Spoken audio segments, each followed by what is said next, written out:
Hi, I'm Leandro Facchinetti, and let's talk about audio production. More specifically, let's talk about orchestration and composition. And as usual, with me is the award. And now, there you go. Now I see. So yeah, we have a weird setup today and we have to coordinate the scene changes today. But as always with me is the award-winning composer and sound designer and mixer, Arya. How are you doing, Arya? I'm good. I'm good. Thanks. Yeah, so do you want to tell us about this award? Oh yeah, I mean it's not like a huge deal. Sorry, I'm gonna just look off camera because you're here for me. I guess I can put you on my main screen. Yeah, not like a huge award, right? It's like a small indie short film festival. But I guess I won both all the sound categories. There wasn't anything for dialogue editing. I think that was really my winner work on that film. I actually didn't. I don't like the score that I did for that film. Don't tell the director. But hey, I don't know. It was apparently okay. What do you not like about it? If you want to dive into that. Yeah, I think. Well, listening to it again, I found the mix wasn't so good, and I don't really like blame myself. It was just like a very rushed job. They always are. Like short scale films are always kind of a shit show. So I got the cut and I started writing for it, and it was due like in 3 weeks. And I always have this issue. Like, I don't know why this happens, but it happens every time where I have months where I have no films, and then suddenly in 1 month I get like three. So yeah, I was pressed for time. So that in terms of mixing, I did a very basic amount. And like listening to it, I'm like, that it sounds weird. But otherwise, I did an okay job, I think. Yeah, I liked it. Cool. I'm glad you did. Yeah, and what we are going to talk about today is exactly that composition. I don't think that it's necessarily the way that you do this. You probably do it in a more professional level, but as a beginner like myself, I have never written anything for an orchestra, and I have very little understanding of the different parts of the orchestra. I have very little understanding of how to write for these instruments. So we are probably going to do something that is much more beginner level than the kind of thing that you do, right? Mm. Yeah. What I was thinking, and I know you have already written a piece that you showed me, and I really like it, and we can definitely develop that. But I mean, one thing we did in school was like, so you start with a duet, right? So I remember my duet was a French horn and a cello, right? So you start with a duet, then you write a string quartet, then you write like a chamber piece. Then you write maybe one for like strings and woodwinds, and then you kind of bring everything together, write some percussion, and you're off to the races. So like you do it in stages, because the whole orchestra is a huge thing to kind of write with. But I thought to show you my orchestra writing template, and with that we can talk about like what the orchestra kind of comprise of, and like how I set mine up and how I like write with it and stuff, And you do this and mostly for then we'll go film, from there. right? And I don't think that's exactly what we are going to do today. I'm not scoring for any kind of movie or anything. Mm-hmm. So, do you tend to use Yeah. orchestration mostly for film composition, or do you use it in other kinds of music? I get jobs where I have to write orchestra music, and I always have a dream of like introducing orchestra to my own music. And in one of my songs I have a little bit of like orchestral element action, but I think like when it's a film, like the music is secondary to other things. So what I usually do is like I have one or two lead instruments, and those are like recorded by me, or like we had them recorded in a few projects. And then the orchestral elements are like background, kind of fortifying everything. But like the fact that they are samples isn't super obvious. But then when you get into like realm of music, it becomes more obvious. So like I do want to have orchestral music in my, like orchestral elements in my music, but I want to also be able to kind of record them.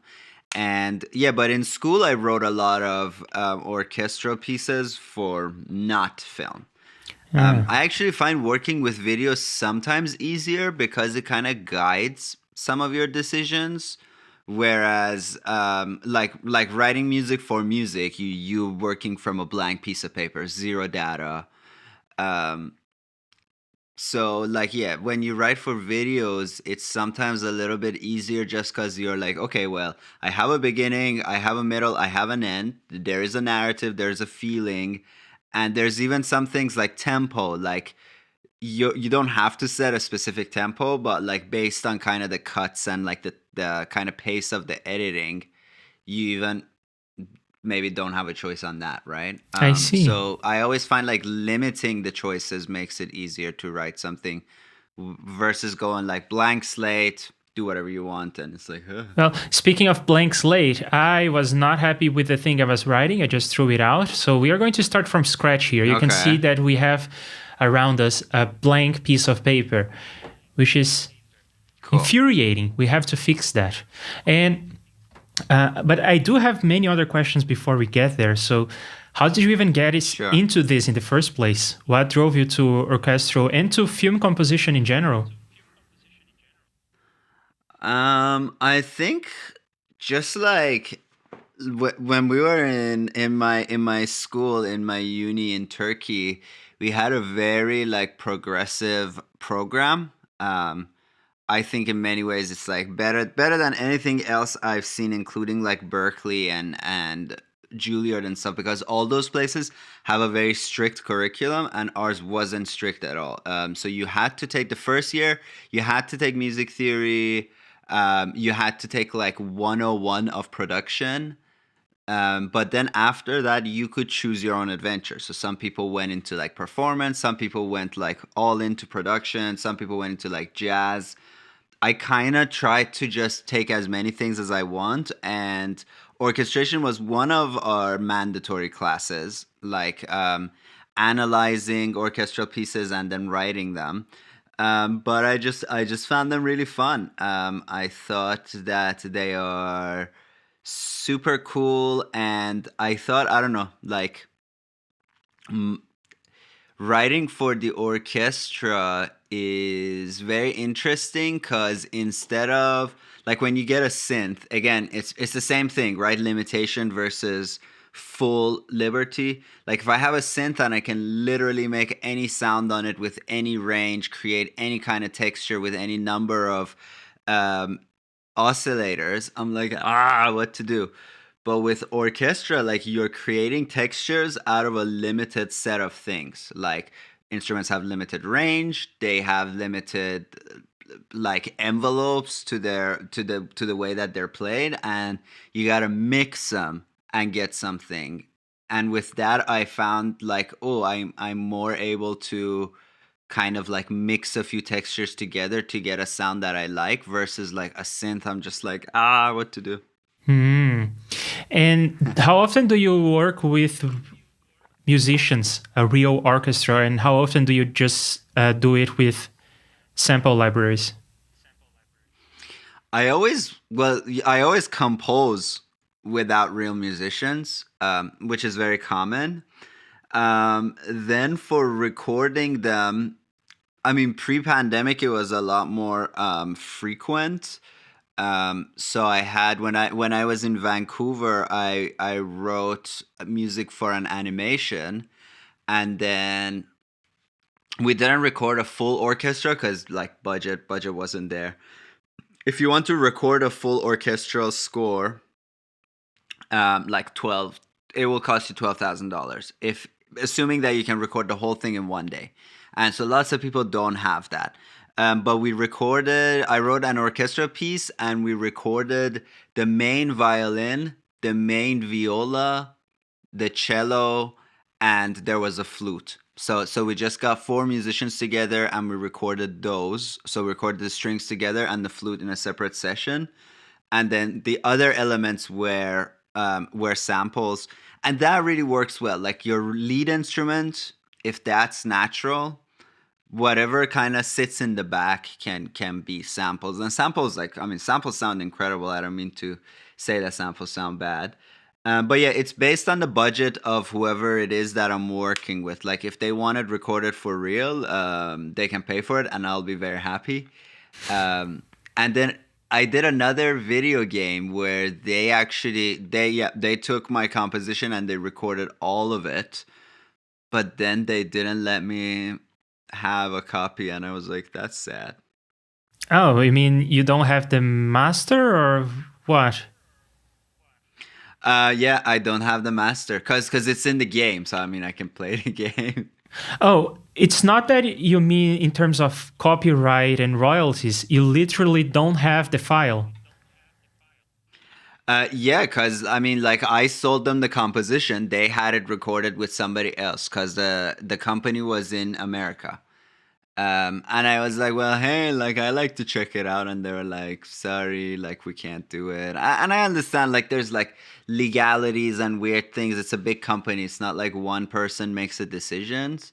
And probably if I like really ran after it, I would be able to get it. But yeah, but that's just kind of a little bit sad. I don't know. It happens with video games. You got to be more protective. So in that case, you sold not only I guess the recording, but you also sold the rights to the composition itself. Well, I mean, there was no recording from me because I was just kind of giving them mock-ups. But yeah, once they liked it, they asked for the scores, and then yeah, the company owns the score. Ah, I thought that would be uncommon in the industry. It may be. It may be like some people work with like royalties and stuff like that. I like at the time when I did this, which was just before the pandemic, I think it was like my last pre-pandemic project. I just kind of wanted money. I wasn't even sure if I'm going to stay in Canada. I wasn't sure if the game is going to do well, and it's not doing like terrifically well. Try to remember the name of the game because they changed it a bunch of times. But it's a role-playing game, and it didn't do too good. So my worry was that if I ask for royalties and then the game just doesn't sell, then I won't make money. So I opted for a more kind of upfront payment and no royalties. But I don't know. It may not be common. I'm really bad at the business side of things, so I may be doing things that are less than common. I see. Yeah, well, everything I know about the industry is just from watching people on YouTube, so what do I know? Well, I guess I am a person on YouTube, so what do YouTubers know, right? Yeah, all right. I mean, they know what they know, right? So you said that you wanted to show me something and you wanted to share your screen. Is that something that you want to do now, or do you want to get something started? Yeah, let's do that right now. Let's get that out of the way. Okay. Some of this may also... We have you, and you are super big, and now we don't have a video feed from you. It's the virtual camera thing. Now you do. Oh, and let me get this out of the way. The quality is just like garbage city, isn't it? Yeah, I still see just the OBS kind of thing. Let me just stop it and start it again. It came back for a second. Yeah, there now we see Reaper. Cool. Yeah, I mean, let me know if the quality was too blurry. We'll just do this another time or another way, or I'll just send you this project. But this is my orchestral template. And we can ignore all this stuff up to this point because they kind of relate more to film. But from here down, is where the orchestration starts. So yeah, some of this may be stuff that you already know, but I don't know, maybe people watching may not know. Oh, But I it's wanted to probably not show something that I know. this. And now I can see that you really like your colors. Yeah. Yeah, like at a quick glance, I know certain things by colors, and it's not even like each color has a meaning. It's the difference between them that has a meaning. Um, 'Cause you get to situations like here. Most of the time, I can't actually read the whole um like name of the track. Um, and there's ways of making them shorter, right? Like removing spaces and stuff, but I don't like to do that. So it's more like the separation that is what I care about. Okay. So I know that these two are flutes because they're the same color. And I know that the colors get warmer the more in the bass we go. So that kind of also helps. Yeah, like when it comes to my like strings, I've always had this color scheme of like violins are blue, and violas are kind of green, and celli are yellow. So I don't know how well this image is showing right now, but I can even zoom into it a bit. Yeah, we are getting like one So this frame is. every 5 seconds. Oh yeah. Oh, Yeah. that's horrible. This is no way to do it. This is no good. If you get once every 5 seconds, let's. Why don't I just send you this image No, and but we we do look have at the my image on the screen right templates? now. Okay. Yeah. So yeah, so this is kind of like the makeup of an orchestra in a classic kind of orchestral stage. Did you so I guess I don't know, there's on the BBC Discovery you have the kind of same thing, but this is I find a little more detailed. Yeah, because Sorry, did the you just version. say something? So yeah, we are going to on our composition here together, or in my composition that you're going to help me with. You probably don't want your name attached to this one. So what we are going to do is use the free BBC Symphony Orchestra. Is that the name of the thing? Yeah. BBC SO. Yeah. And Yeah. it is kind of a weird piece of software that you have to wait for. You have to wait 2 weeks for it to be free. And I waited 2 weeks. And it goes along the lines of me trying to create as much as possible with free software. Not necessarily free as in open source, but at least free as in you don't have to spend a lot of money to create music. I'm not going to say necessarily the best music, but you don't have to spend a lot of money to create decent music. And yeah, the BBC Orchestra comes with its own plugin. It's not just a sample pack that you load into Contact or something like that. And it does come with a nice looking user interface that lays out some of the Yeah. components in an orchestra. And actually, that was very educational for me because I had very little idea getting into this. And now I have some idea. But the free version, you can buy some upgrades that is going to give you more sounds, more instruments, more round robins, things that will make the samples more realistic. But I don't have that. So the figure that you have on the screen is more detailed because there are some instruments that I just don't have, so I won't be able to write for them.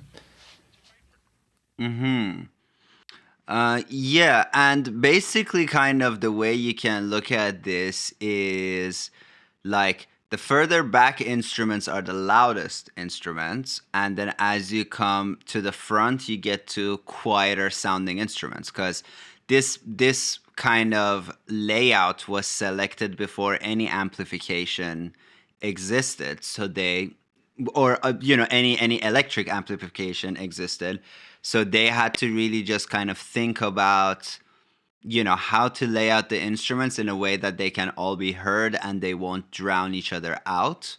So the softest instruments tend to be the smallest, which are the violins, the violas. So yeah, the strings, you always have basses in the back right behind the cellos, and they're next to the violas, and they're next to second violins, and they're next to first violins. And maybe if today we were gonna do this, we would do something like middle out. So from lowest, like put the basses in the middle and then go out. But back in the day, they didn't do that. Do you know the difference between first violins and second violins? Well, physically they are the same instrument. Am I right? Yes. It's Yeah. a difference in how they're the parts that they play. And that's actually a question that I already have for you. When I load all the sample libraries that I could get my hands on, there are also some Spitfire Labs libraries that are strings and that kind of thing. So in all these libraries, if I load something like first violins, it is polyphonic. I can play multiple notes at once, but I think that in reality, most people would not split the first violin part. You would have one part for all the violinists to play. Am I right? You could. It's called divisi, dividing the ensemble. So yeah, usually you have usually ideally in a big orchestra you will have double the number of second violinists. So if you have 8 second violinists, you would have 16 first violinists. Sometimes the numbers differ, and then you can write divisi for first violins or second violins, which means you write 2 notes on your score, and half of them play one, half of them play others, and they have a coordination about how they do this, the way they sit, and they go every other person goes bottom, top, bottom, top, bottom, top. Yeah, you could write polyphonically for first violins and second violins. And again, I don't know how good the libraries are. I have the libraries, just haven't really gone deep into them. But you can also write double stops, which means like there are some notes that the same violin player can play 2 of. It's just like, it's not like guitar chords where they can play all 4. You can never really play all 4. Really good cellists can play triple stops on 3 strings, but because of the bow that exists on the strings, like they're not all parallel to each other on all axes or on the, I guess, Z axes, it's really hard to get a good sounding chord out of them. But you can play like 2 notes if you make sure the fingering is possible. Yeah. Okay. Yeah. But yeah, so you asked me about the first and second violins. As far as I understand, the first violins are doing the top line, so probably the highest note, but definitely the most important ones, while the second violins are maybe doubling the first violins, but most probably doing some support kind of role. Exactly, yeah. Like second violins are more tied to this side of the room because maybe the violas and cellos are playing like low notes in a chord, and second violins are playing the highest notes. So they are harmonic support, and first violins are melodic. But yeah, you're right. Sometimes also, if you want a really big kind of melody, you may say all violins play the melody. I see. Yeah. Okay. So usually we would have the first violin doing the main melody, then a chord made up of second violins, violas, and cellos, and the basses are typically just doubling the cellos 1 octave down, as far as I understand. Yeah. Okay.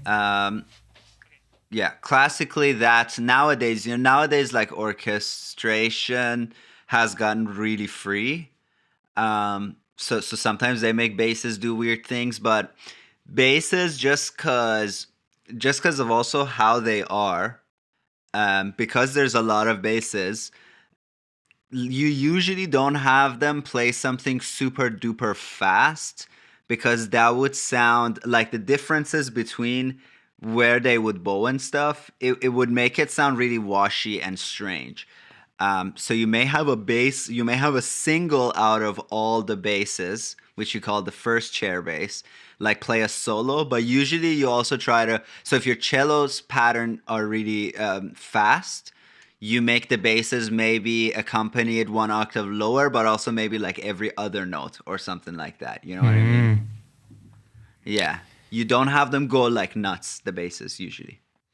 I see. So strings are, I think, the bread and butter of the orchestra, but they are not even my favorite part of the orchestra. So let's go up to, I think the woodwinds would be next. Yeah. So the woodwinds are this part of the room, and technically saxophones are part of the woodwind orchestra as well, part of the woodwind section. These days, or not these days, but kind of in the early 20th century, sax players kind of started getting into jazz music and started going around town like playing music with jazz musicians. And there was an era where orchestra straight up like just kicked saxophone players out of orchestras. Nowadays they're coming back. I always make a political point to have saxophones in my orchestral compositions just because I think it's tied to racism that the saxophone no longer is a prominent fixture in an orchestra. That's actually a good point that you're Um, making, because there is a lot of, I want to say, racism in this kind of music. It goes along with a lot of yeah. elitism. I mean, people think that this is classical music as if it's overruling every other kind of music. So, how do you navigate this space? Is it something that is part of the industry, and the musicians and the engineers and everyone involved think that they're doing music that is better than everyone else? Or is it something that is mostly gone these days? No, like yeah, like it's not gone, right? Like even here in Montreal, Montreal has a relatively big kind of classical music scene, and like McGill University has a really good classical composition kind of program, or by really good, I should say really prestigious. And then there's schools like Juilliard and all those places. One thing I find with them is that they are like they get their budget from the rich elite. So they train people who cater to the rich elite. And like in McGill, they have these classical composition like auctions where somebody may like buy your piece for like 60 grand, or patron it, as they say. So they pay for you to make it a reality, and play a concert and stuff. But it's a very weird, like elitist circle full of like really kind of snobby people. And what they like, it's kind of like the art scene, right? Like a bunch of curators decide on the price of things, and then a bunch of like people who are basically trying to launder money get Yeah. into it and try to like right like pay for art, and then they have a tax write-off. I don't exactly know how it works, but I know that it's a money laundering scheme, so that exists. And because of these institutions that train most classical composers and like orchestras and people who fund them, they're still the elite. That elitist attitude still totally exists. I think in a way, like, and Spitfire, BBC SO, and like free libraries, but also just like higher quality of sample libraries overall has made the whole thing a little more accessible to everybody. So now you don't need to go to school to do it, which I'm all behind. So maybe at one point we'll see like an emergent scene of um, kind of like orchestras, just like orchestras that are led by that are more independent. But I guess it's also like, I mean, imagine, right? Like an orchestra is minimum like 60 people, like a symphonic orchestra.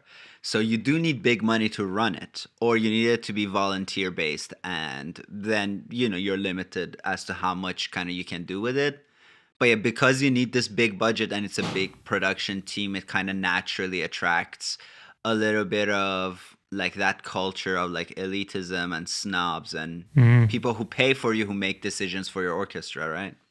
Yeah, and as for the music itself, I see it playing a role in media, video games, Mm-hmm. movies, shorts, YouTube, that sort of thing, and not much else. What else is happening in this Yeah, like they're space? not in the mainstream, right? Like they are in kind of a limited um audience space, I guess. In different countries it is different.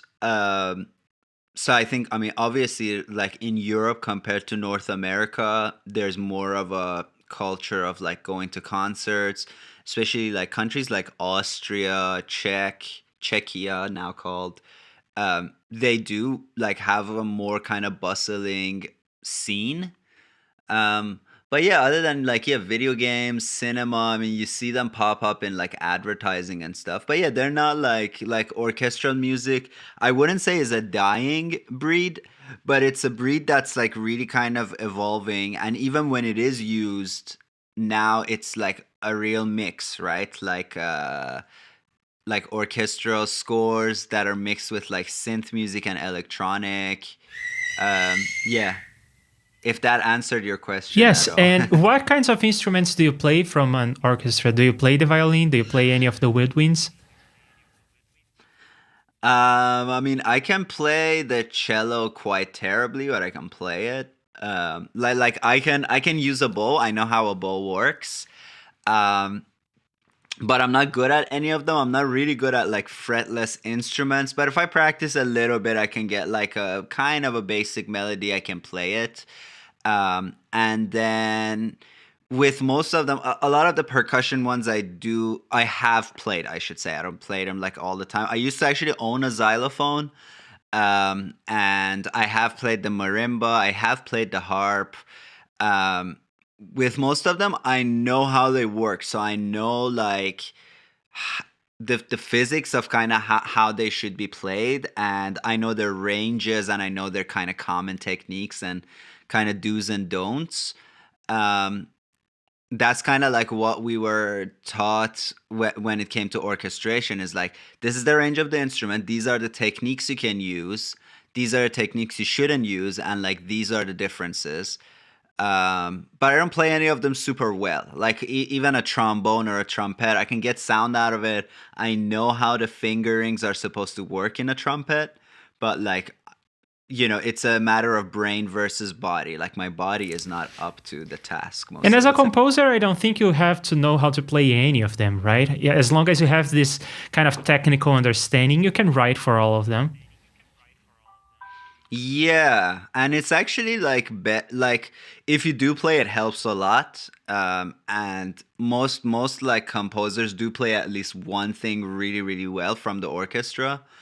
But yeah, it's not a must. And I think in any event, I think the best thing to do is once you write like your basic stuff, is to actually like talk to musicians of that group and kind of get their input on it. Like if it's idiomatic, which is, have you heard of this? They say like idiomatic to an instrument. Yeah, we say that about programming as well. Some things are idiomatic of a certain Hmm. programming language. Yeah. Well, and of Like course there are of natural certain language things as that well, are I suppose. It's the other idiomatic of an idiom. exactly. Exactly. Right. So there are some things that like technically a harpist can play, but it's not the point of harp to play those things. So I mean, I guess technically you can have a harp play something like I'm trying to think. I don't know, like a Slayer song like Angel of Death. Technically it's possible. There's nothing in the instrument that says you can't do it, but like why? And speaking of why, yeah, I do notice this pattern of people writing orchestra stuff and mixing it with like electronic instruments and synths. And I am all in for this. I really like the soundtrack of the Trent Reznor, the guy from Nine Inch Nails. He does amazing stuff on that space, Yeah. and I really like it. But I I don't know how the musicians and everyone in this space reacts to this, since there is all this culture around it. Mm. I mean, I think if you're getting paid, one, and B, like you're getting to work with Trent Reznor and you're getting your music featured on like an awesome movie that tons of people are gonna watch, like you're gonna be happy. Okay. And I think like the kind of most successful orchestras, and especially film orchestras specifically, like they cater to their clients, so they're more than aware that the client is gonna ask for synths, so they're okay with it because that's their business. Yeah, and like what's really funny, and this is something I saw also like Dan Worrell talk about in the Mastering podcast, is that like people opposed to theoretical things, but when it comes to practice they like them. So people say no effects on my cello, but you put a little bit of saturation on their cello, they're gonna like it. And same thing with synths. Like, if there's a lot of scores like like Pirates of the Caribbean, there's synths in there that is not, the synth is not like foreground, it's background, but it's doing something super awesome. And in those cases, like orchestral musicians will be super in it and they'll be like, what is that thing? There's something about this composition like I really like, but they can't put their finger on it. So yeah, like one thing missing from this entire, makeup of an orchestra is something that can play subs other than some percussion. So a lot of times you have a bass synth subtly doubling the basses. You have like extra kind of samples and things like that. They do really help. Like pads help choirs. Tons of stuff like that are really common. And I think you can use them subtly and nobody would notice, but they would notice them if they weren't there. And then you can also mix and match, and most people are really like evolved, like and on the like most orchestras are super up to date with stuff, like they know what's going on in the music world. They're not blind to the fact that, like, hey man, it was like 150 years ago that orchestras were the biggest form of entertainment, And right? when you Yeah. write, do you usually do these kinds of mixes, or do you go for something more, I want to say, traditional? No, yeah, no, I don't care about tradition. I have even in my templates, which I don't know how well you can see, but I do have a synth VCA on my template.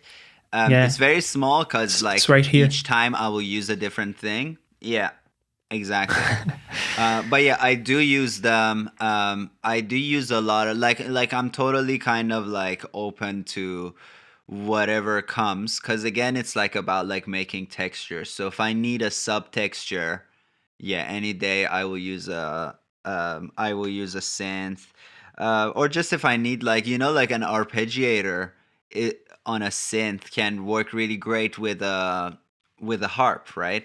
And if Beethoven were alive today, he'd be using them, right? Or Stravinsky. They'd be super into synths because they were always going out and finding the weirdest textures.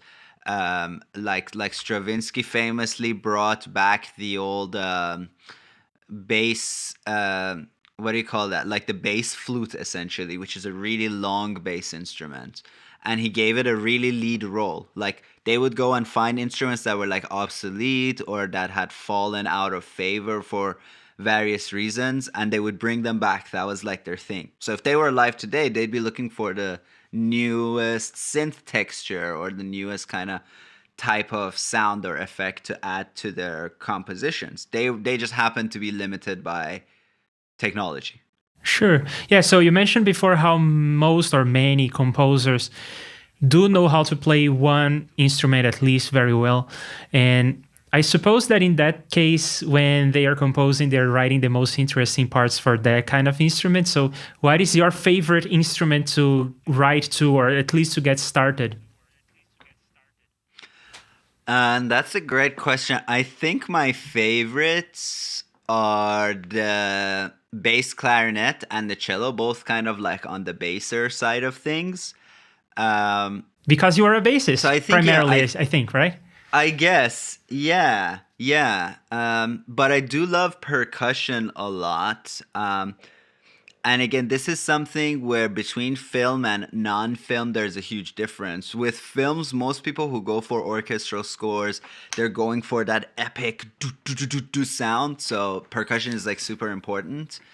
Um, yeah, but I guess I always start from either bass and a percussion, but I usually like develop a theme first. So I like the first thing I do is like just kind of play around for a while until I find like a theme to play, and then once I have that, I usually kind of build it from like the bottom end up. And do you usually do that on, I think your main instrument is the electric bass, or do you go for the orchestral sounds directly? Because I do know that some people compose on other instruments and then they start to translate, or at least the main theme and the motif is going to be composed on their main instrument, and then they transpose and translate. I usually compose on the piano or just like a Rhodes, because I'm kind of trying to think of harmony and melody at the same time.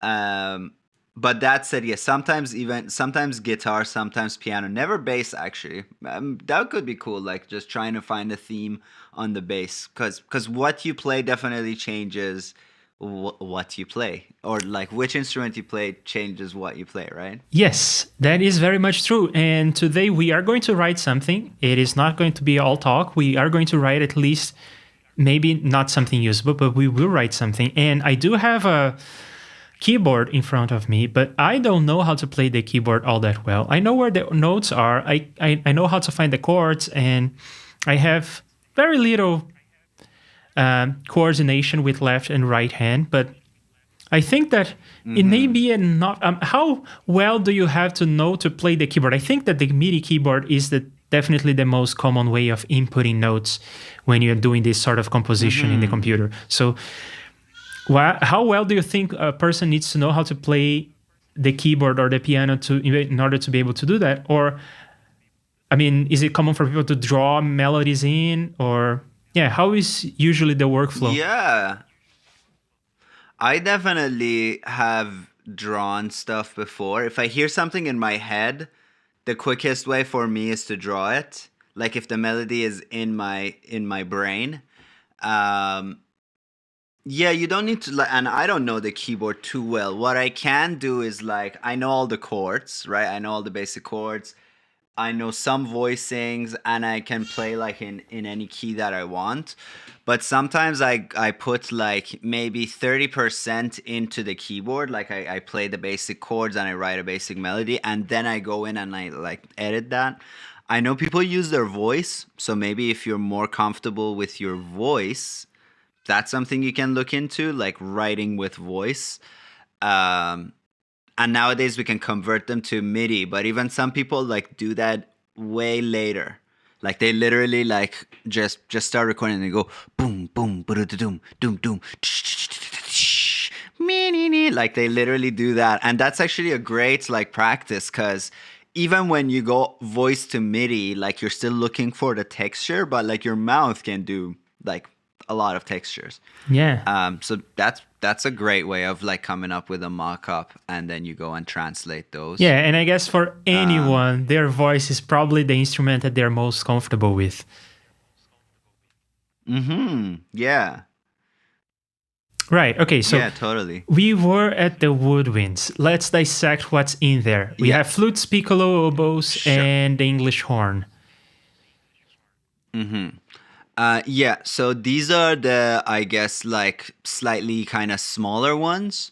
And then also like in terms of ranges, the range goes from low to like mid, and then like higher mid, and then the highest. The piccolo is the highest sounding, the highest note in the orchestra, other, I guess, than the piano, is played by the piccolo flute. And the flutes and piccolos are surprisingly like quiet instruments, but they really cut through the orchestra. So if you imagine a string orchestra all told with the basses, cellos, violas, second violins, and first violins, could be 50 people. Flutes and piccolo could be 2 or maybe 3 people. And they really just cut through the mix. And one is like the register of their instrument, but also just, I don't know, there's something about the flute. You always hear it kind of in the back. Some people say, oh, it's the same frequency as the cry of a child. But I don't know if that's true. I think it just cuts through the mix. Well, we do have a child in the house, so we may make a piccolo sound out of it. I'm all in for that kind of crazy fun stuff. We may put the ocarina that I keep promising will go into something that we create. The ocarina may be in there. All right. So the roles of these instruments is similar to the roles of first violin, second violin, viola, cello, and bass. I mean, like the piccolo is the highest note, so it is probably going to be like the main top line melody. Or is this not how it works at all? Sometimes they play like a counter melody, so that's really useful because because they cut through the mix, they would be really appropriate for playing something that like goes against the main melody. But yeah, like the Woodwinds role can be very flexible. They're very flexible instruments. So like you have on the kind of bassoon range, like the bassoon and contrabassoon, they can just kind of double the cellos and basses and just give like a patty texture, or they can be really percussive, like like just kind of follow percussions. Same thing with like clarinets. Like clarinets can really run the entire spectrum from playing like really kind of soaring pads to fast melodies to slower melodies to really staccato percussive stuff. So what they usually end up doing is like they become like that textural thing that we said. So they are supporting like percussions or they're supporting strings.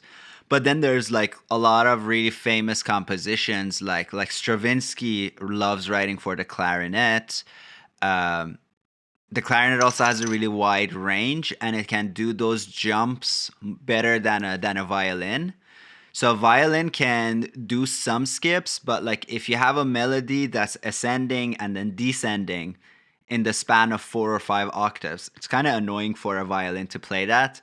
But for a clarinet, like they can shred, right? So yeah.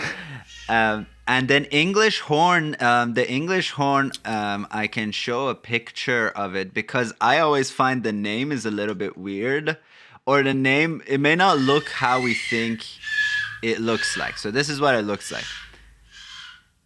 It looks closer to an oboe or a flute than to an actual horn, right? Yeah, and it has a very kind of soft and round sound. So they are usually used as like a pad instrument.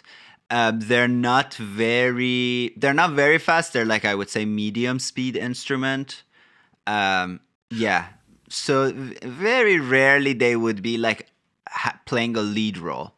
In the overall kind of like woodwind lineup, I would say flutes and clarinets are more likely to play lead roles, and then oboes, English horns, and bassoons more likely to play side roles, support roles, and texture roles. So like the bassoons may actually kind of double the timpanis. Like timpani goes ba ba ba da ba, and then bassoons go ba ba ba ba. Sure. Okay. Yeah. So I think that covers all the woodwinds. Why are they called woodwinds? They're not made of wood, are they? Maybe they use actually. I read like we learned why they're called that way, but I don't remember. I do remember that they are partially made of wood. Okay. And they used to be like made fully from wood. Maybe it has to do also with the reed that they have, right? So from these instruments, well, the flutes don't have that, but the clarinets have that. The English horn has it. So maybe it has to do with the wood reed that they used to excite the instrument, and the bassoon doesn't have it. The bassoon has a mouth hole, like a straw, like a metal straw. So yeah, I don't know. I don't remember anymore. I remember reading why it's called woodwind, but no, it's gone. All right. So after the woodwinds, what comes next? So I guess, yeah, we can talk about like horns. So horns are really loud, right? Like even one trumpet, right, in an apartment building can really rattle the foundations of the whole building, right? They're such a hard instrument to be a beginner in because where the hell are you going to practice them? Um, Are there so they go electronic in the versions of back. these instruments? There are electronic versions of drums because Yeah. drums are loud and they take a lot of space, but I don't think that a trumpet takes a lot of space, but it is loud. Yeah, there is the MIDI controller, like I forget the brand. I think Yamaha makes one. But there are MIDI, like breath controlled MIDI controllers, like this. Yeah, Akai has one. And you can load a lot of sounds into it and stuff. And it has some buttons you can press here, and you can create a mix of notes. So you can say like this is C, D, E, whatever, or you can kind of from a mixture of them get to other MIDI notes, and they have like some extra buttons in different kind of makeups. So that's one way, but I think the same way that a MIDI controlled drum set may not perfectly translate to a drum set, the same deal exists here. Like it's not going to be a really like faithful recreation, but I guess yeah, that's one way to kind of practice with it. It is, at least it isn't annoying. Yeah, like at least you won't kill your neighbors.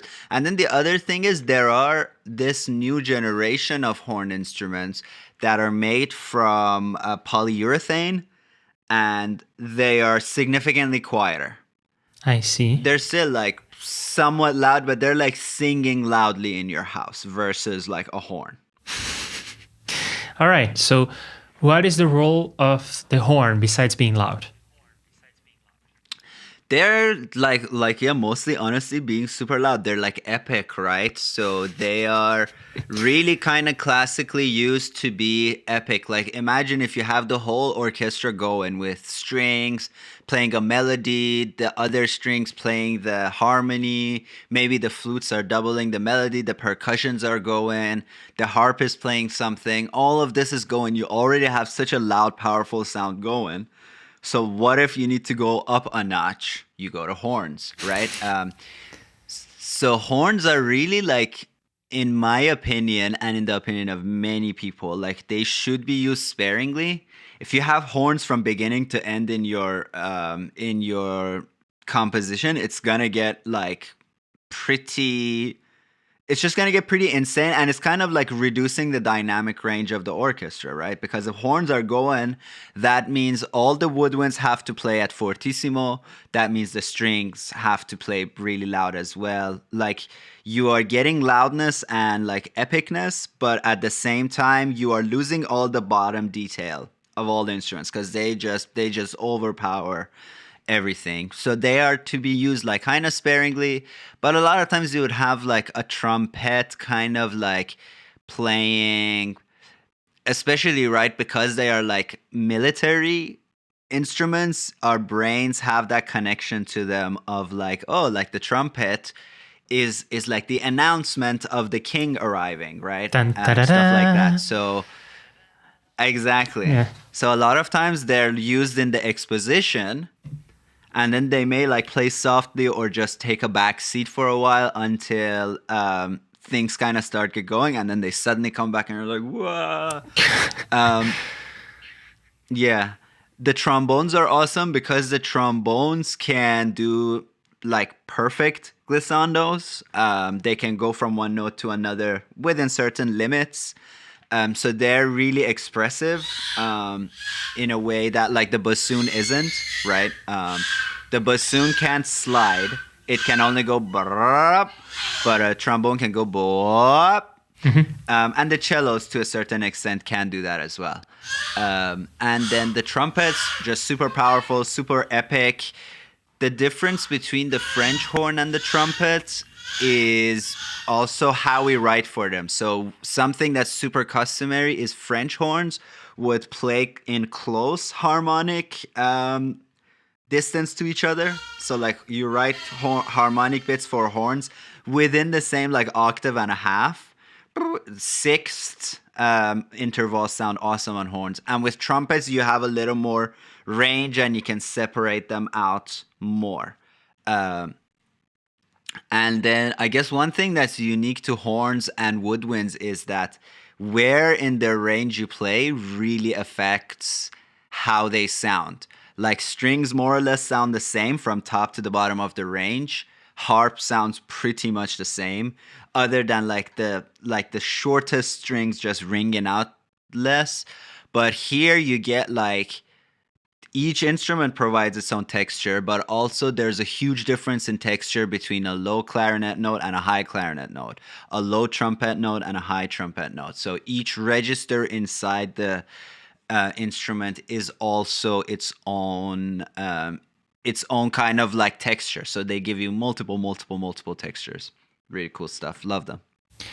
Awesome. And then I think that covers all of the brass section. So let's go to the rest. Yeah, so the rest is like, I guess in a way optional, but I don't know. Percussion is not fully optional. There's always some percussion. Here they're put here. In reality, if you have lots of percussion, they would go on both sides. Some stuff would go behind basses. As you can see, I have a huge percussion section of my template. So I have my medals, which are stuff like the Mark III, that thing that goes. And then like glockenspiels, vibraphones, triangles, all that stuff. Then you have the big boy drums like bass drums, concert toms, timpani. You have cymbals. Then I like marimbas are another thing. Xylophones. I also have some extra kind of ethnic instruments I use in my compositions just to give the percussion a little extra something. The daiko and the taiko are both awesome sounds. They are very subby, low-end, big percussions that are not like classically in orchestras, but these days they are starting to be used a lot. So percussion is like also where you have so much freedom to customize, both in like where to place them, but also how much of them to have and which ones to have. And the good thing is, if you have like 5 percussionists in your orchestra, orchestral percussionists have one skill, which is playing rhythm really well. And the other skill they have is that they can almost play any percussive instrument after figuring it out a while. Maybe apart from like tabla or like really kind of unique percussive instruments. But like you leave a orchestral percussionist with a taiko and they've never seen one in their life, and you come back to them 2 hours later, they have figured it out. Like they know, okay, like the center sounds like this, the sides sound like that, this is the texture with the mallet. Like they can just kind of like get into it and really figure it out. So you got a lot of freedom with percussion. And then you have harp. If there's a piano, you usually put that here or opposite of harp. I've even seen pianos go here, especially for a piano concerto. So a concerto is like when a whole orchestra is backing up a single musician.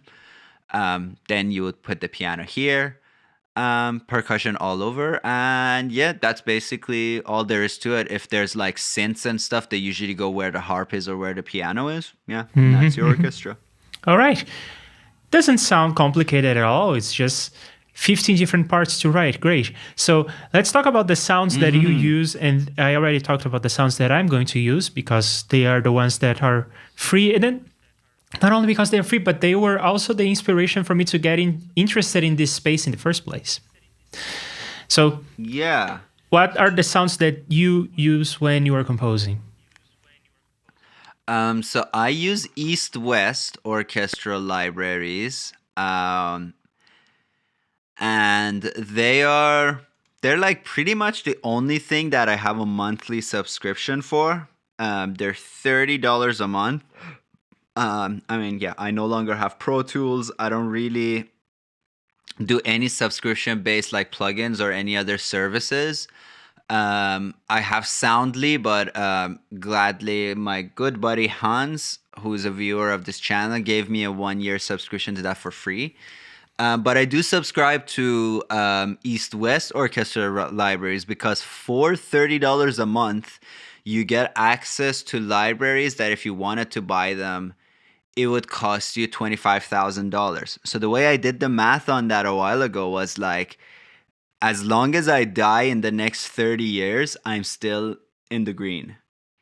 So it's actually feels like monetarily viable for me to pay 30 a month versus buying them in this case.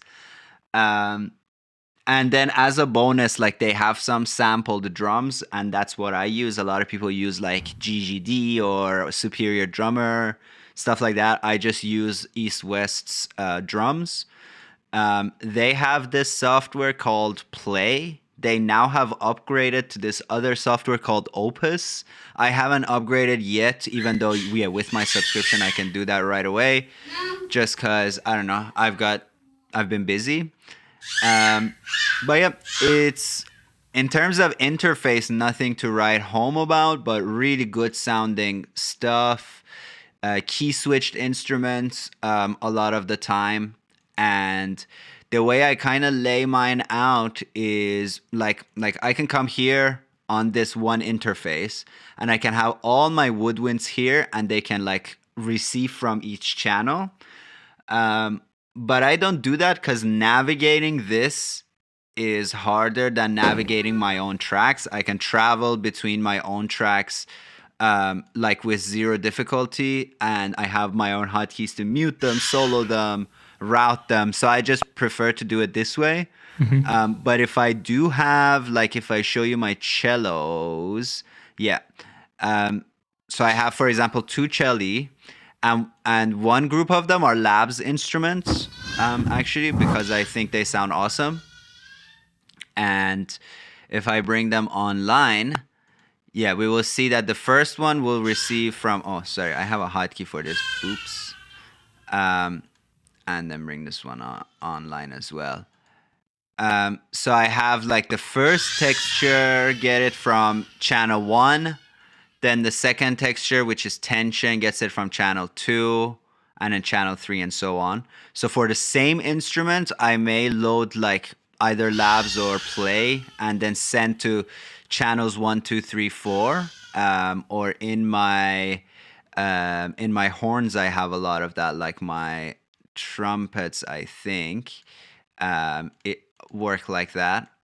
As you can see in my template, everything is offline so that the loading doesn't take long. And then sometimes I may take stuff out. So yeah, in the case of like trumpets, I have trumpets on a key switch, playing short notes. And then I have one where I can choose the amount of like dynamics with my mod wheel on channel 2. But otherwise, like I'm happy with having these tracks and seeing them versus like working inside the Play app sounds not wise to me. I mean, this interface, oh man, this looks so much like something out of the 90s. This is like people getting into composing on the computer and they never updated the interface since then. It looks amazing, retro. Yeah, they just updated it, but like they didn't make the update. Sometimes when they actually update the visuals on a plugin, they like ruin it because they try to make it look really good and cute, but like it just makes it hard to navigate, or they change like text into icons. I hate that because like I can read this, but now instead of the player there's like a picture of a violin. What does that mean? I don't know. But they did a good job. I will update that soon. And then they have some stuff like reverbs. Some instruments are mic'd a few different ways. So you have the main one, which is like just the main orchestral, like a Decca tree microphone arrangement, capturing everything. Or you can go to like a close mic setup if they're going to be a lead instrument in like a certain passage. So really cool stuff. I have used the BBC SO a little bit just because it was like, it was free. So I'm like, I'm getting it. And I liked some of the sounds on it actually better than than some of the other stuff. So I think like woodwinds just have good character. Their pizzicatos just have a different texture, so sometimes I use them or sometimes I double them, but they're not in my made template. Just cause, yeah. And I mean, your template is like a temporary thing. Your template is a basic starting point, but then once I get going, I may come here and I may be like, okay, well, for this song, for this movie, I may not use oboe. A lot of this percussive stuff will be deleted right away, and you're just left with what you're gonna write with. But they're there just because setting this up takes a long time. Yes. So I realized when I started working on this, because I had to load the same plugin in 50 different tracks, and I had to configure all Yeah. the articulations and whatnot. So another thing that I'm curious about is, how do you even select the sounds? Because as far as I understand, with the subscription module, you have access to all the libraries you could want, and there are 50 different libraries of strings. What are you looking for when you go audition them? Yeah. So actually, like, not that many. I really wish my thing wasn't laggy because I wanted to actually show you this stuff kind of in more detail, but I think it'll be an annoying viewing experience for people if it's this laggy.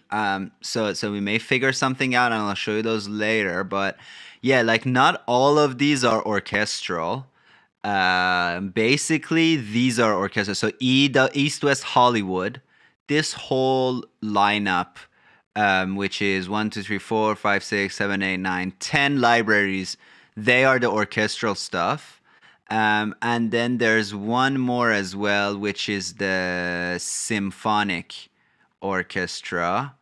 Yeah. So really, there's not that many. And these are like, it's 10, but really, like, one is brass, one is choirs, one is harp, woodwinds, strings. So yeah, in the end, you don't have like a huge, insane amount of choices. There are some like less usual choices, like in this Ghost Rider thing, you have some kind of really like overly processed strings. You have some ethnic instruments and stuff in stuff like Silk, which is China, India, Persia, or Raw, which is Africa and like South American instruments and stuff like that. In terms of making a choice, I guess there are two schools here. I'm in the school of writing something first without thinking of the sound, and then sound comes later. But some people are like, no, like, if I'm writing for a trombone, I'm writing for a trombone. I kind of adapt it, so I have a more or less kind of idea in my head of what things will sound like, and then I go with that sound. And if I change my string libraries and stuff, it's mostly just to get like just get a different thing, you know? Like, I don't know if these sound better or BBC SO. These are more versatile. But every once in a while, I may just go to BBC SO just to get like a new sound to work with, or layer them both. Use Yeah, both. sure. If that answers your question. Yes, and my next question is about the hardware that you use. I know that you need a relatively good computer to be able to run all these libraries, because they require a lot of disk space and a lot of CPU to run in real time. So when people advertise libraries, they often say that it's however many hundreds of gigabytes for a library. So do more gigabytes mean better sound, or not necessarily? Yeah, I think so. I think, okay, there is one thing where some companies do like artificially, like add to the size of their libraries just because they know that people think that means better. So they totally do that, and I'm not denying that that's a complete thing. But I mean, yeah, imagine like, if so we can look at this. There's one that I recently had to uninstall it, but I have to reinstall it. There's a solo violin module of the East-West libraries. It's 100 gigabytes. So, I mean, it's literally every single technique on the violin, extended techniques like sol tasto and playing behind the bow, smacking the instrument, all of that. but they're all also like round robin up to 8, 9, 10 times. They have like tremolos 6 or 7 speeds, so like boo boo boo boo boo boo brrr, brrr, and like different kind of velocities. So they have like 6 or 7 velocities, meaning between like 0 to 127, you're not just changing volume, you're actually changing the actual sample. So in an honest world, more gigabytes means a better sound. And I have this SSD here, which basically almost is 500 gigabytes. 400 of it is east-west for me. It houses my samples here. And I mean, yeah, like if we look at, for example, the brass, right? It's 41 gigabytes and I don't know how much we can navigate through here, but if I go to my brass section, like you have tons and tons of variety. Even up to, whoops, wrong track. Even up to having like a different sound for 2 trumpets versus 3 trumpets. Different techniques, of course. And then tons of round robin and tons of even phrases that are really common. So like in every scale, they have slides that go like up to a fifth up or down. Stuff like that is super useful, and it does mean like a more variety in your sound and stuff like that. So I mean, yeah, if we look at this one instrument that I have, we have sustained with an accent, marcato, legato, which you can use it to like write like kind of melodies, and they kind of do a decent job of like making it sound nice. Even up to the point where you can add breaths in, which is cool. So yeah, tons of techniques, tons of different speeds of techniques, tons of ways of doing glissandos and stuff. So in a way, you do get better results with more gigabyteage. Where I say this is less so is like with maybe, especially native instrument stuff, because sometimes they're like 60 gigabytes worth of sounds, but then it's like, oh, sound A dry, sounds A with reverb, sounds A with delay, and it's like, well, I don't count that as more stuff because I could always add that myself. Yes. Yeah. All right. So any other companies that we should be wary of? And not to say don't use native instruments, because native instruments does have really good sounding stuff. And I mean, I love Contact. I used Contact for years. Companies to be wary of. In terms of marketing, honestly, I love not necessarily them all. sound quality. Yeah. I mean, yeah, like companies like Native Instruments have kind of more aggressive and more kind of sleazy marketing strategies, honestly, compared to something like East West, which I honestly didn't even hear of East West before I got into this space. Because East West doesn't really like even market. They're like known to people who are in this space, and most other people are like, "What's that?"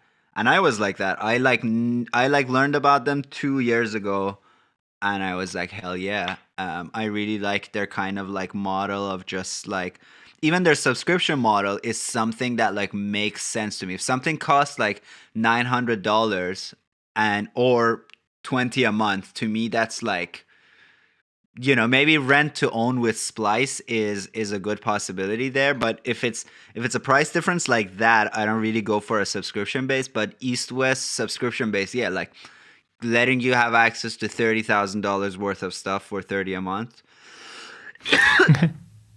Sorry, sounded reasonable to me. And Spitfire, they do good work. Their free stuff sounds great. I mean, lavs. I use lavs in every orchestral composition just because it gives that extra kind of something. Their sounds have character. They're not like clean sounds, but they have good character. Yeah, I like their stuff. I don't actually have anything by Spitfire that you need to pay for. I only have their free stuff. But I think that stuff is good too. Right, great. And in terms of more hardware, so keyboard controllers and some expression sliders, what kind of thing do you use? Yeah, I have the Arturia keylap, which I'm not overly happy with. As a right-handed person, I find the fact that the knobs are on the right side a bit of a design flaw. But I guess I'm happy with it because let have one piece of gear in this entire industry maybe work a little better for left-handed people. Um, and this is why I have now my keyboard on the side, which is pretty inconvenient. I used to have it in front of me, but because the knobs and faders are on the right, well, my right hand is on my mouse. So I really want the faders and knobs to be on the left side. But because of that, I put that here so I control like this. But honestly, like a huge part of what I do with a mouse. The mouse is great. Reaper gives me all the hotkeys that I need to like quickly draw stuff. And I get by with that. So really, yeah, in terms of hardware, I have the SSD hard drive where I store my samples. I have another SSD hard drive where I store my projects, and I have 8 gigabytes of RAM, which is definitely not enough, but I do like with a mixture of freezing, putting stuff offline, and all of that, like I get by. It doesn't really feel slow to me. The part that feels slow to me is like near the end, but by that time I usually have like frozen some stuff. I have even maybe printed some stuff, so you can like print. I can print my entire Woodwinds into a single file and then disable all of them and work on my brass and stuff. So yeah, I mean, if somebody gives me some extra RAM, I'll definitely take it. But yeah, in terms of hardware, that's all I got. I got a MIDI controller with 9 faders and 9 knobs. I have an expression pedal exactly like the one you have, and I have a sustain pedal, and that's it. Oh, so I think that all in all, it is not the most accessible way of getting into music, but it's not like modular synthesis. It's something that you can Yeah. get into. Yeah, absolutely. And honestly, like until so I bought this maybe like last November, but before that I had my entire career, my entire life, let's say, a MIDI keyboard that had one knob, a pitch bend, mod wheel, and 49 keys. So 4 octaves plus an extra C. That worked fine for me. Yeah. Like, again, I'm a really mouse guy. Like, I work with mouse and keyboard, they get me by. I think that's the fastest way to work for me. Versus, like, oh, let's program this stuff so that when I move this knob, this thing happens. It's like programming that takes longer than doing it.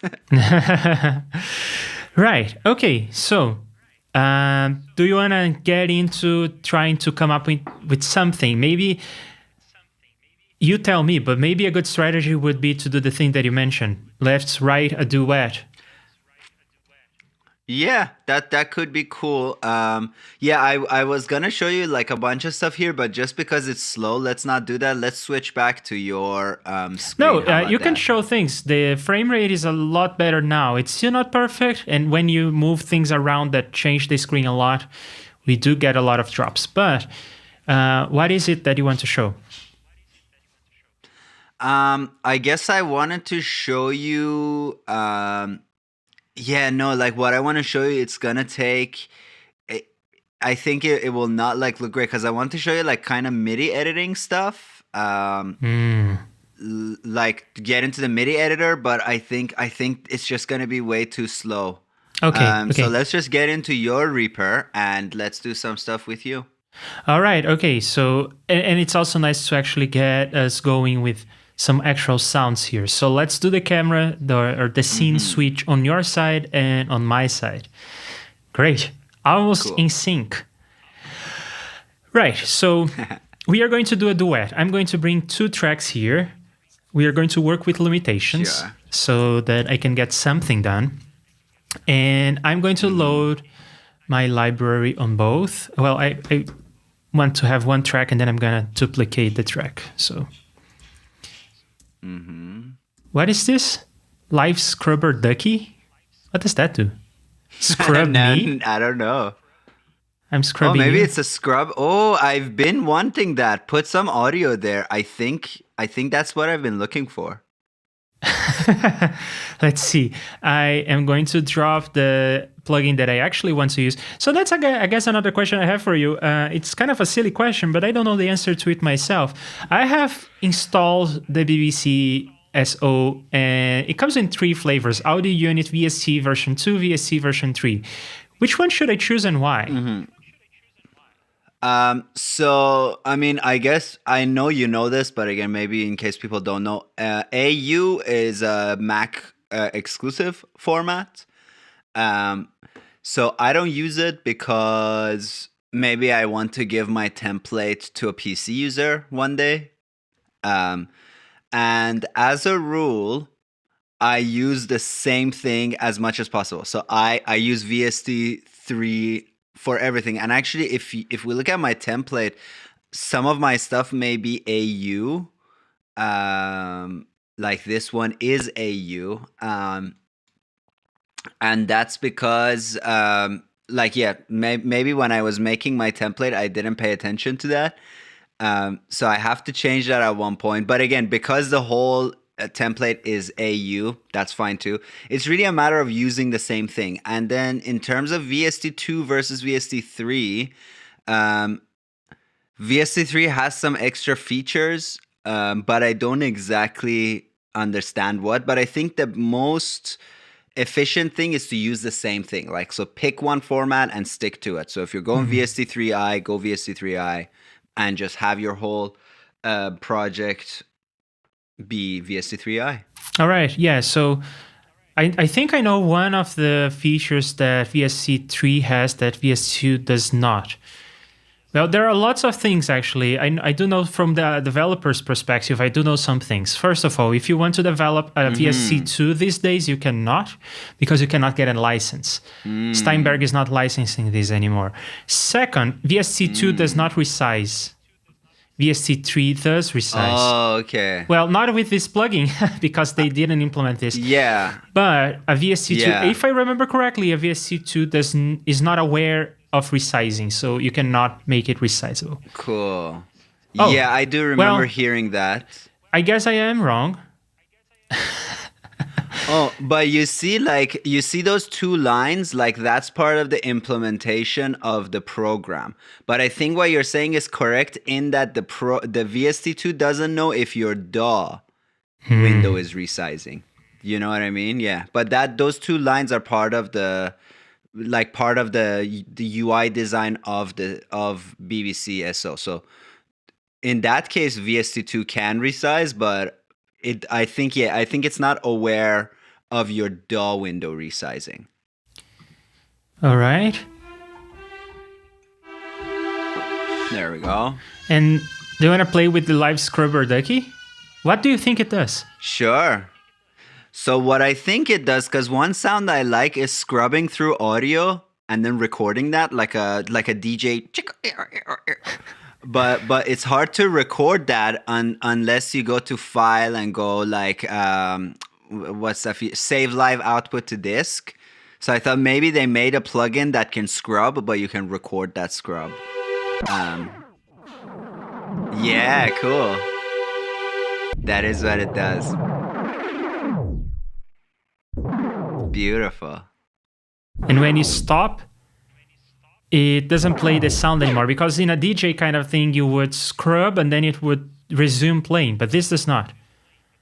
Yeah, I guess this is for like you can put it on a slider, like just MIDI assign it, or I guess if audio is playing, that would be different. I'm not sure actually. Yeah, no, it won't be different. Yeah, because you're right. It's kind of like you're taking your finger and moving it up to like 100% back on your playhead.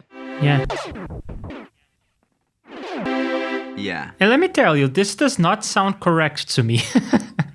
It doesn't sound like it's slowing down or speeding up like it should. It sounds a bit like a digital delay, right? It just sounds like there's a buffer and you can move through that buffer.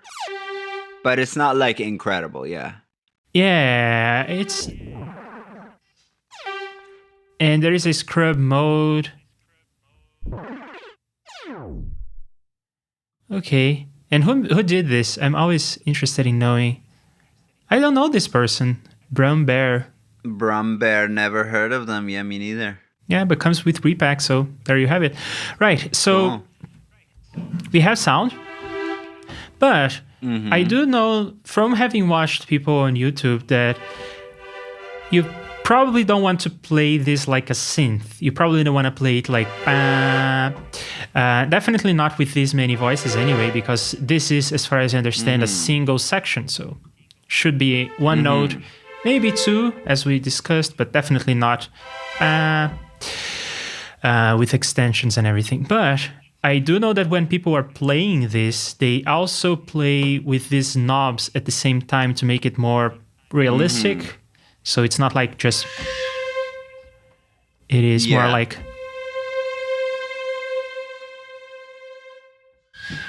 that kind of thing. So one thing I did is, I didn't mention this, but I have here in front of me, my second camera pointing down is not here with us today. But I am using the Key Station 61, which I picked up like 75 euros used over here in the area. Cool. I guess a new one is like 105, so maybe I did a bad deal. But in any case, very simple. Oh, this is not the version I have. Very simple keyboard. Comes with... so this is a new version. It's more round, but the thing I have is similar to this. Comes with a pitch wheel, which I don't think is going to make any difference on these kinds of sounds. Am I right? On a sampled library, it often doesn't, yeah. So it doesn't do anything. A mod wheel, this one here. So that's the one that I'm playing with. You can see below the window that it's moving around. And it does come with this slider, which is a volume slider. And one thing I did is I changed it from being a volume slider to be an expression slider. So instead of sending MIDI volume, which I forget, it's sending 11. It's sending CC 11. So this one is going to change that one instead of changing this one. And I think that this is good because then I can have like expression kind of thing here. And then if I need, I have another part of gain staging that I can do a static mix before going into the main volume knob. So that's what I did. I changed. I had to actually go into the advanced. It says advanced on the keyboard.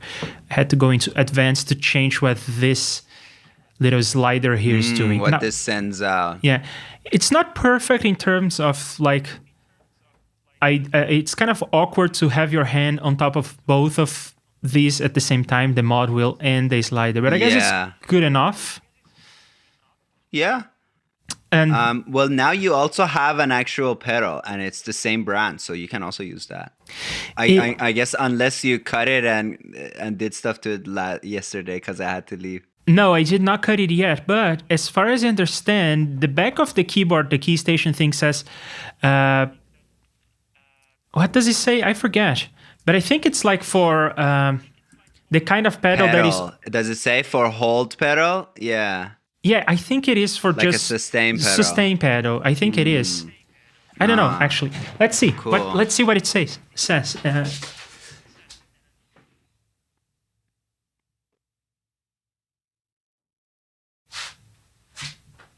Right, okay, so it says sustain. I believe it's not going to work with an expression pedal, right? It's only going to work with a sustain pedal that is only on or off. Am I right? I guess maybe, I mean, you can use your expression pedal as a sustain, but you would only be, like every value above 65 would be sustain on, and every value below 64 will be sustain off. So yeah, but maybe you can still use it as that.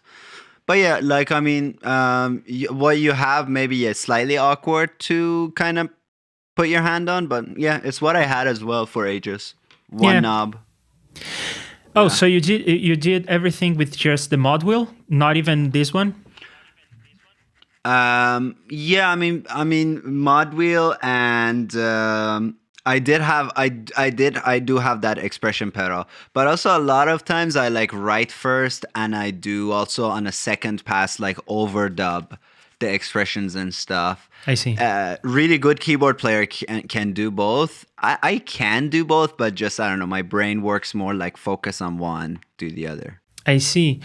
And did you ever play around with the new cool stuff like MPE? And then in theory, you could do the expression just by pressing things harder on the keyboard or wiggling your fingers, that kind of thing? I have played with them a little bit, but they have not yet entered my natural workflow, I gotta say. Like I enjoy playing with them, um, but they're not like in my muscle memory yet. My buddy has a C board. You've seen those, right? I don't think so, no. It's C board, but C like the Red Sea or the Dead Sea. They're super cool. They have like MIDI aftertouch and slides. Oh, I And all didn't know the kinds name of the things. thing, but I do know that it is a Yeah. thing. Yeah, I mean, those are awesome. They're super fun to play with. But I think even these, like, I want to give them 3 or 4 more years. I want to give them until MIDI 2.0 to be fully released. And I think, yeah, because right now they do have compatibility issues. I know so many of my friends have one and it just kind of collects dust and it just becomes a less convenient way to play the piano.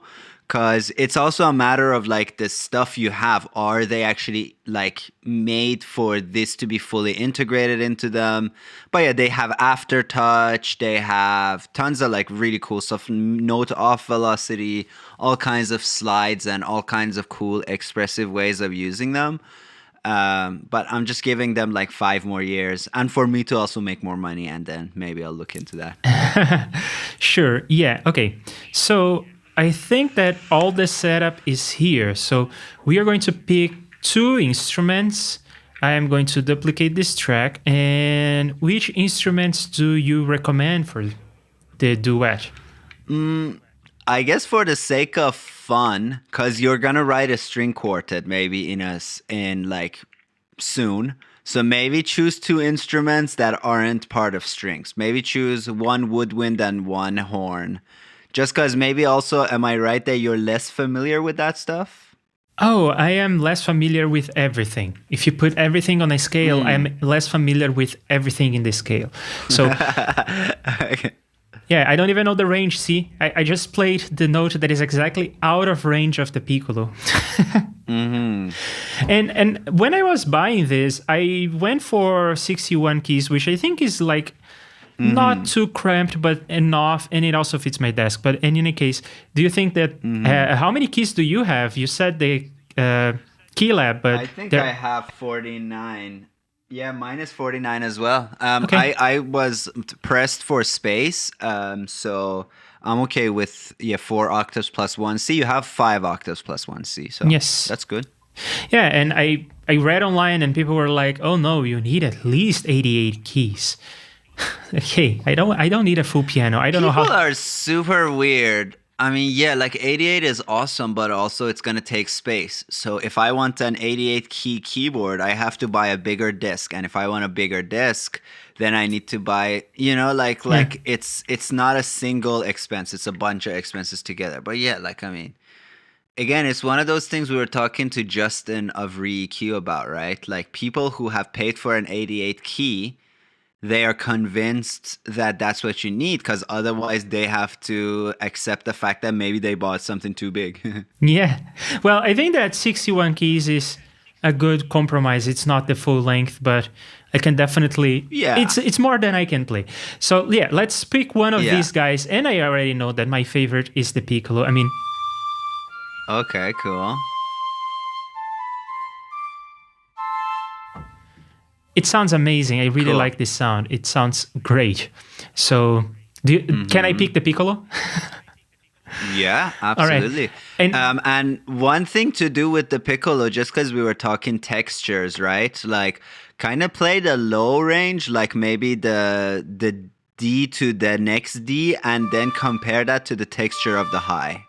Okay, so one thing that I do need to do in this case is to transpose, but I guess since you have a 49 keyboard keys, you don't care about transposing. People on the web were like, "Oh Yeah, no, I'm transposing all the time. you're going to lose your fingers if you transpose too much." And Bo is here. Hey, Bo, great to have you here. Hey, Bo. I think I would say, like, if you're a piano player, we'll get 88 keys, because that would be like somebody telling me to buy a 4-string guitar. It's like, well, I need all my strings, but I'm not a piano player, so like I'm okay with changing octave, like whatever. I'm not a great player anyway.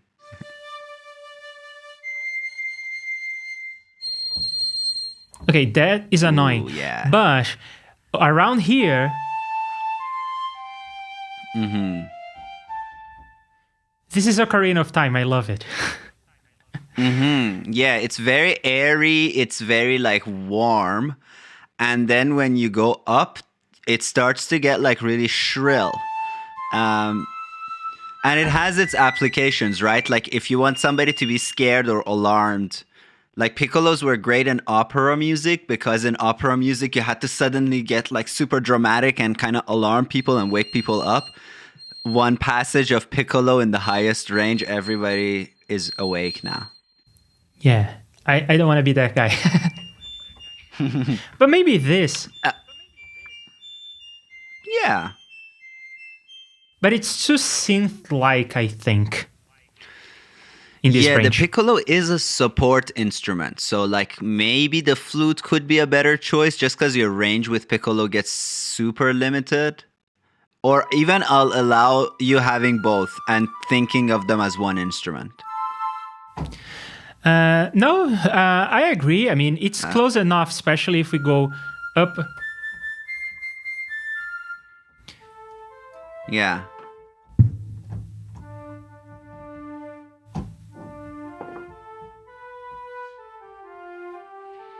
You know, one issue I have with both labs and BBC SO is that their interface is too big for no reason. Like, it could be a lot smaller if all those design elements were a bit closer together and a little bit smaller. Yeah, so I don't exactly see what key you're pressing because we're in front of it. But like, yeah, okay, sure. There we go.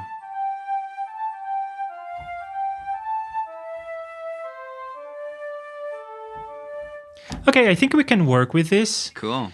Yeah. Yeah. So that is going to be one of our instruments. What goes well with... I'm going to name it. So it is Flutes A3. Flutes A3. I mean, it's kind of silly because I only have Flutes A3. I don't have other kinds of flutes. I have only A3. But it is the name of the instrument. So what goes well with a flute?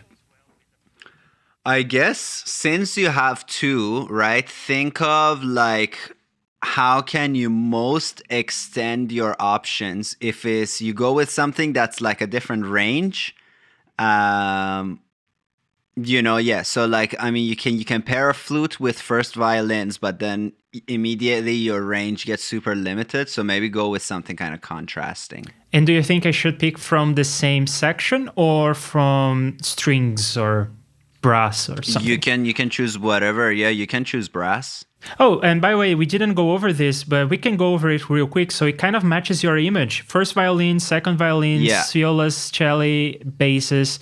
Then I don't have all the kinds of woodwinds that you had there. For instance, I don't have the cor anglais, the English horn, but I do have the piccolo, the flute, the oboe, clarinets, and bassoons. And then in terms of brass, horns, trumpet, trombone again, and tuba. And then for percussion, we have the harp. And actually, this is more than just... Okay, so this is just the harp and celeste. But over here, there are... Yeah, the tuned percussions, there will be some hidden secrets in there. Then there are some...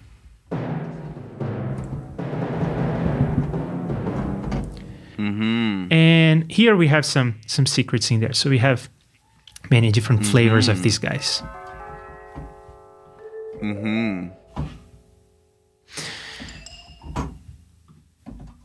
And oh, this sounds great.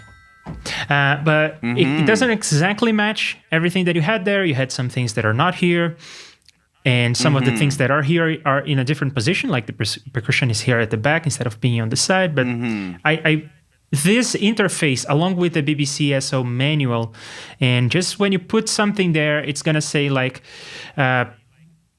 traditionally doubling the cello part. That helps a lot. Yeah, those are super helpful.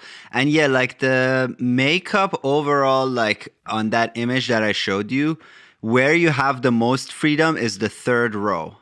So you can put percussions wherever you want. You can put pianos wherever you want. Even like one really famous thing that's kind of like everybody wants to do nowadays is, I don't know if Hans Zimmer didn't invent this, but maybe Hans Zimmer repopularized it, which is you put your French horns on the top floor in the audience. You put them in the like a VIP suite, imagine, right? So they really soar over everybody's heads. Yeah, so those things are like kind of optional. Strings and woodwinds, I would say I've seen very few orchestras ever breaking that rule, but the third row, you can do all kinds of stuff with it. I see. And Bo is asking if this is a new song. Yes, it's a new song. It's not. The stream is about to start. That one we finished last week and we bounced it. And I'm not using it on my streams yet, but I will soon. Just have to set everything up in OBS and everything. But this is not only a new song, it's a new genre. We are talking about orchestral composition, I guess, inspired by media composition. I'm not interested in like the Baroque style of the 1800s. I'm more interested in what people are doing in films and what Arya is doing to get his awards and everything. So I want to learn that kind of style, but it's definitely a new genre. So I asked you and I forget the answer. So do you think that I should go with something from the same section or pick anything? No, totally feel free to pick anything. Yeah, so I think I'm going to go with this because I like the way that it sounds. No, not in this register though. Let me transpose. Yeah. And I think you can play. Can you do one thing? Yes. Put me and you on the other side of the screen, because like kind of naturally the keyboard falls on this side, so we can just be on the other side and be out of its way. All right. I am switching. Now I am beautiful behind you. There you go.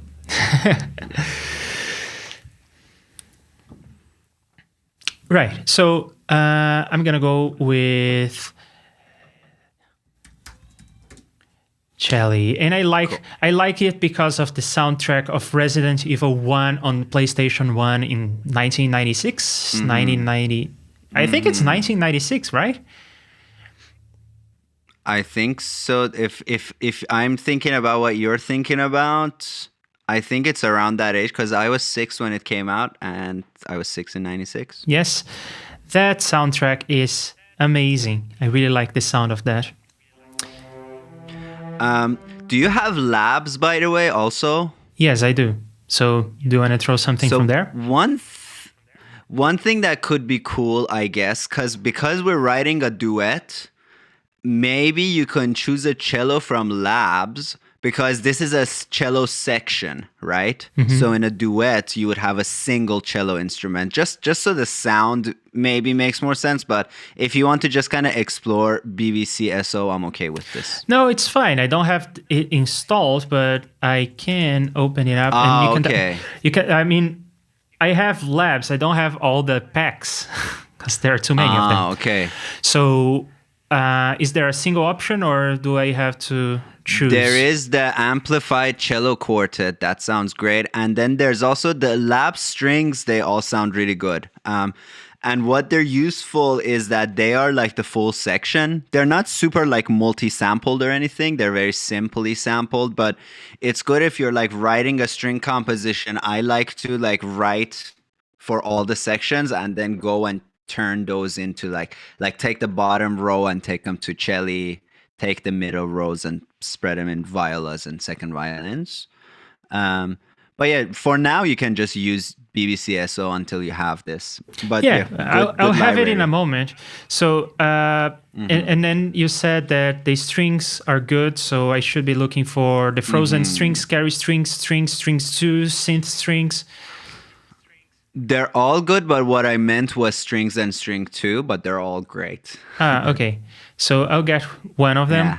right now, and it will download and authorize in a moment. And Bo corrected my mistake. I was 200 years off. Baroque was in the 1600s, but you get what I mean.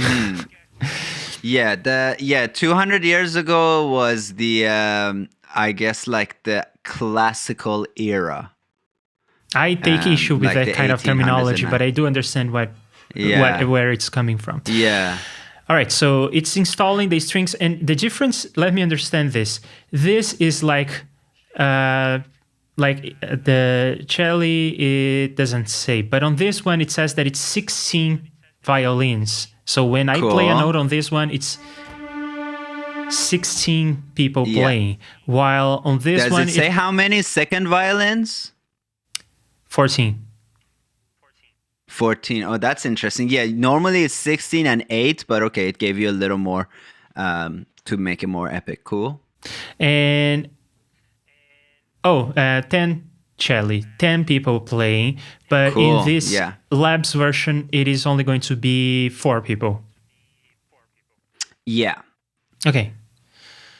And then And some of it are actually solo. Okay, let's get into that. Like they have the slide up sound. That to me sounds definitely like a solo sound. Yeah, okay. So I think I have been trying to do some maintenance on my machine. You can see that I have fewer effects than I used to have. So I think I need to scan for plugins for labs to be picked up. Okay, labs is there. VST3. There you go. And I don't want both on the same track, do I? So let's hear the difference to really drive the point home. You could have both on the same track too. You got to make a new track first, yeah. Oh, no, I don't want to do that because I already have all the setup for this in terms of the recording input and everything.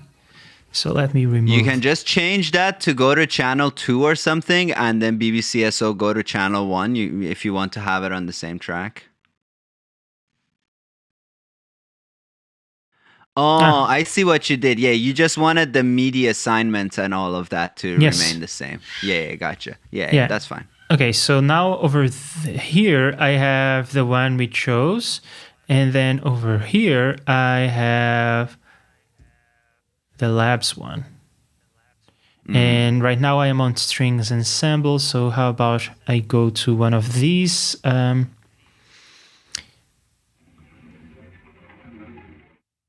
No. Yeah, that's like extended technique stuff.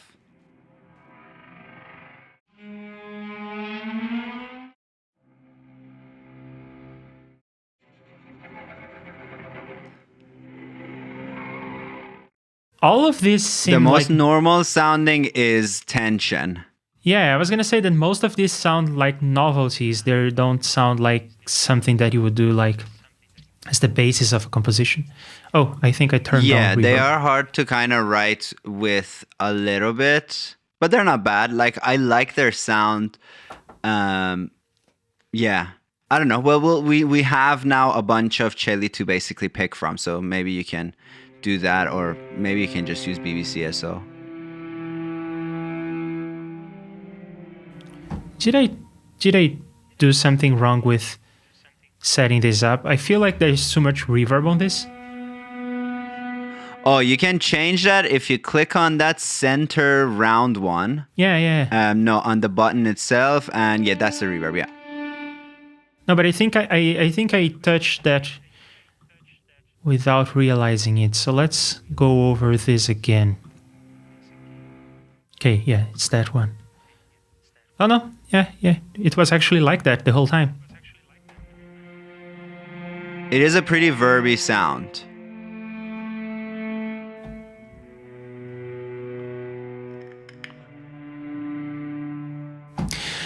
Cool. Now let's hear the other one.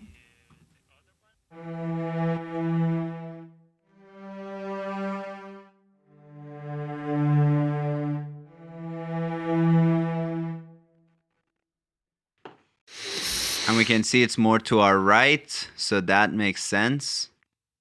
Yeah. Okay. Yeah.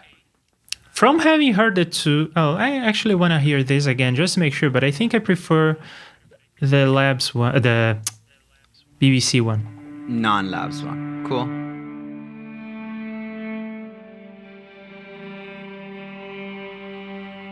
Yeah, there's a shrill. I don't know. It's something weird. Yeah, it's like sound designed. It's not like a very straight cello sound for sure. It's cello going through an amp basically. Yeah, I don't think I am doing that one, but you mentioned the strings, so I want to hear that for a moment. So let me see if I understand this.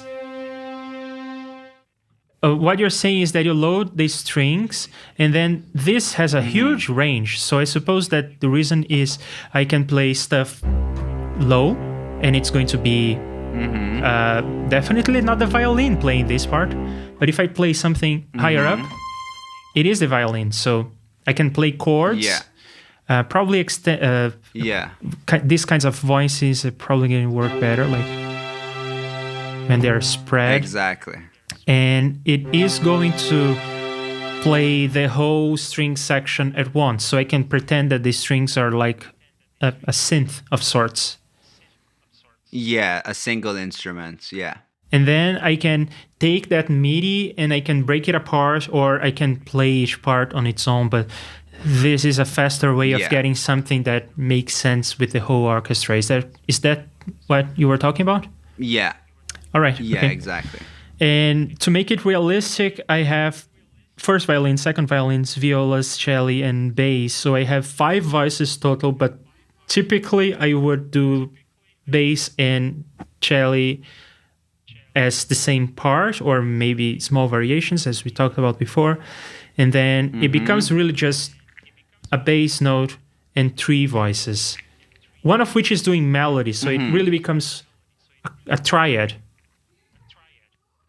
Yeah, and I mean there's some freedom there, right? Like your first violins could also play a harmonic role if they want, right? Like it's super versatile what you do with that. So yeah, if you do need 4 voice writing, you can always have first violins, or that divisi thing we were talking about, right? Like half the first violins play a melody and the other half plays like a harmonic role. Yeah. So let's see.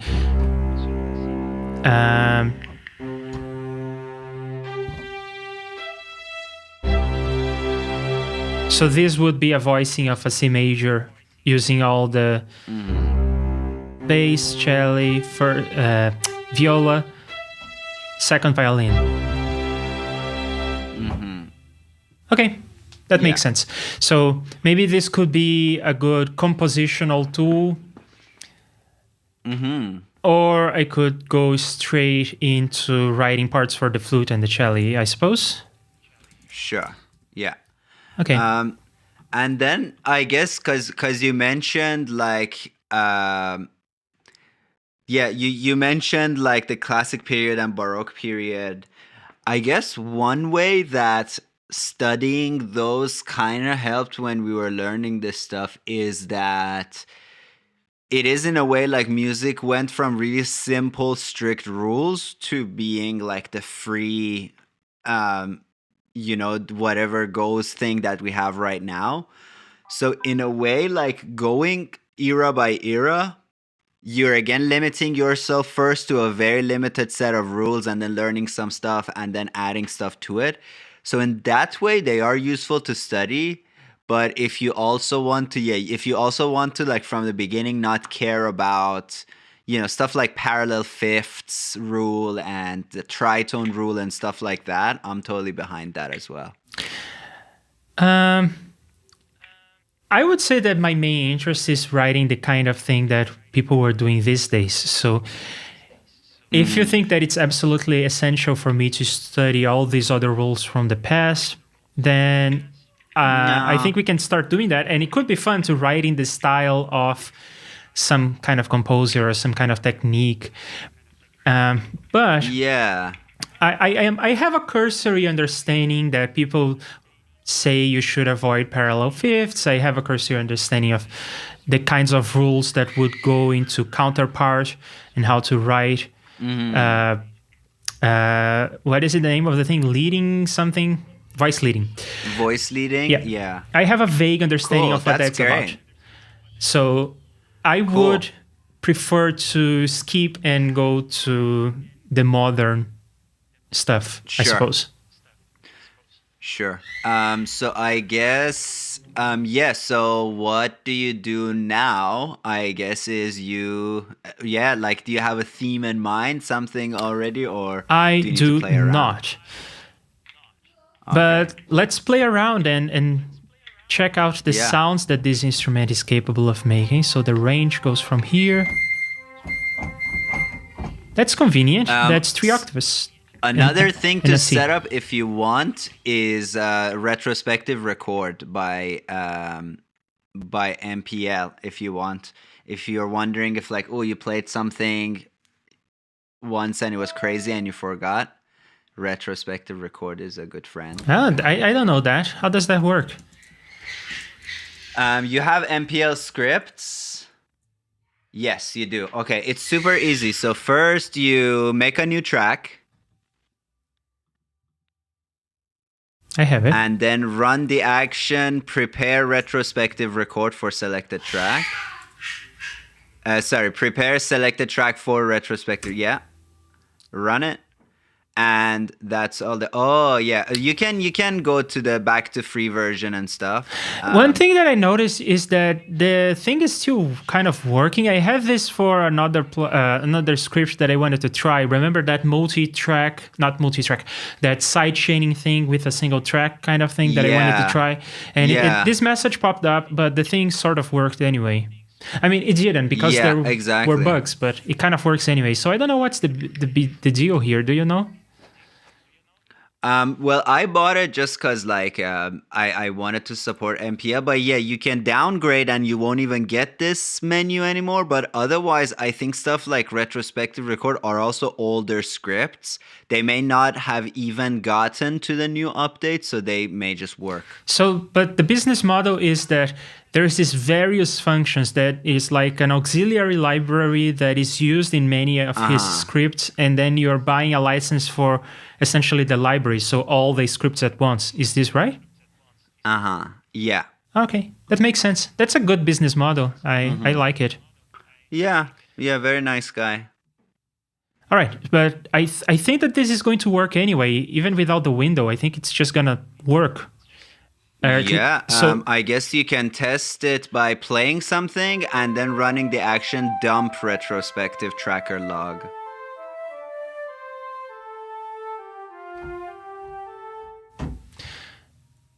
Cool. And then go to action and go dump to select a track, I guess. Oh, Yeah, there it you go. works. So the scripts still work. It's like the Reaper model. It's just going to tell you, hey, you should be paying us. Yeah, and then but otherwise not bothering you. Yeah, exactly. And this is a then you feature can that I place know that from on Ableton. any It's a track cool you feature. want. Yeah, awesome stuff. I have it on my toolbar so that I have the dump action on my toolbar. So then I just select my track and dump it, and there it is. Okay. Yeah, I don't think it fits my way of thinking, but I like it. I wanted to try it. Cool. Okay, so you said something else that I missed. What was it? No, yeah, write a thing. Yeah, sure. So the range that I have is this, 3 octaves. And I think because this is going to play like the leading role, the theme, I have only 3 octaves. So I'm going to go with the middle one. Because if I want to make something for effects later, I can replay it an octave up.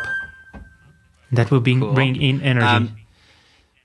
Do you want to go with tempo or do you want to go a-tempo? For now, I just want to play something until I get something that I like, and then we can see it and change the tempo and everything. Cool. I tend to play things in C because I'm no keyboard player, so I'm not gonna go like to E flat or something.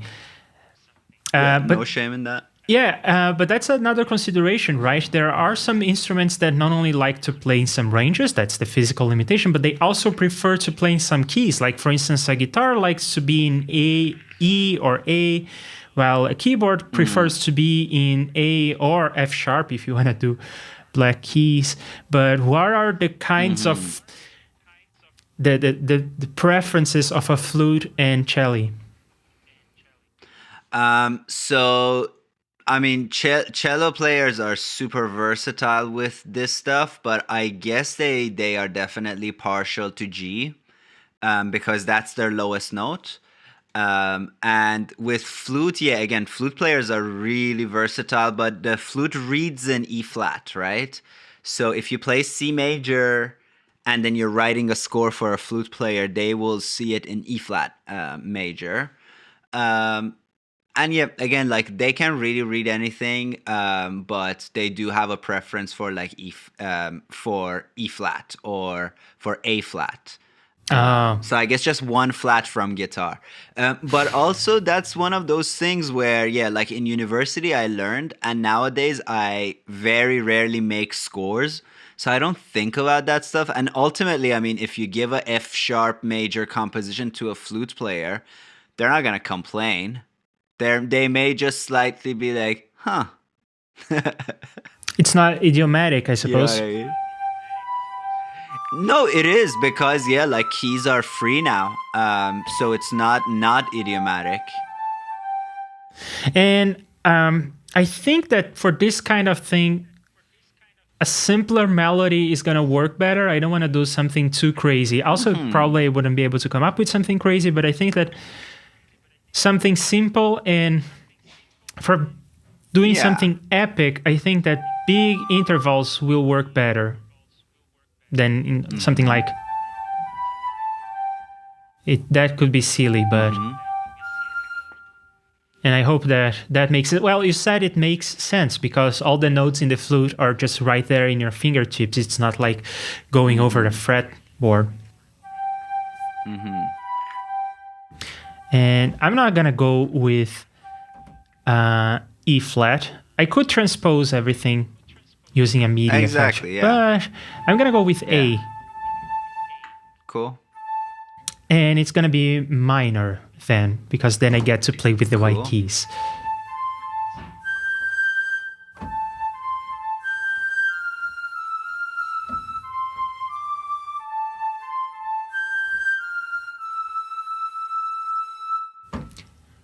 Simple question and answer kind of thing.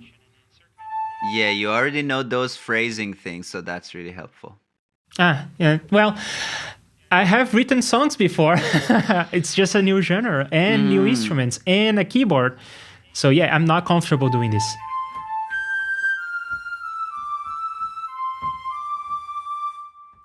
No, I want to do something that resolves from lower to higher, something at the end, like a Lydian.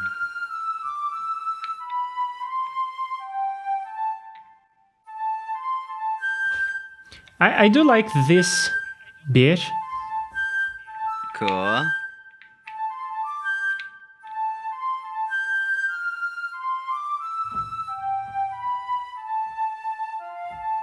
No? There you go.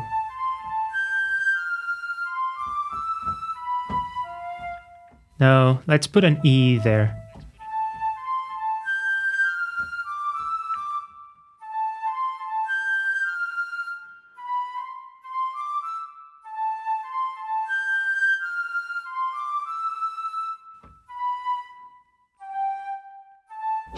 Nah.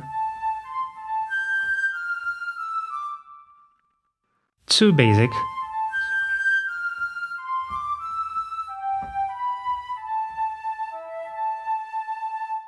And there you go.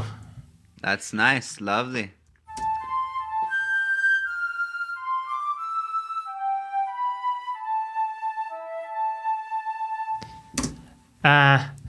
Cool. I think you are going to think that this is familiar. This is...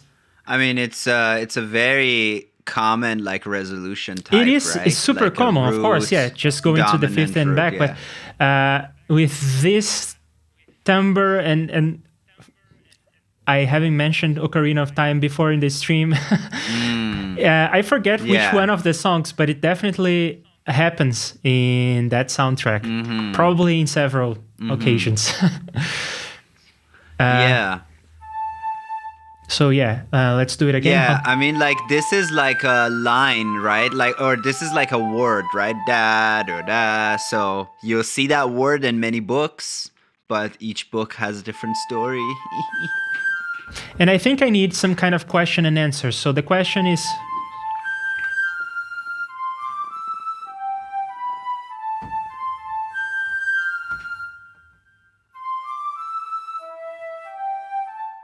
Nah.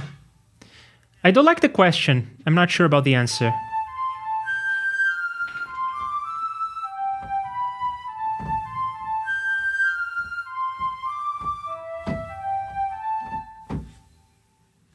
Something like That's that. good. Yeah, let's roll.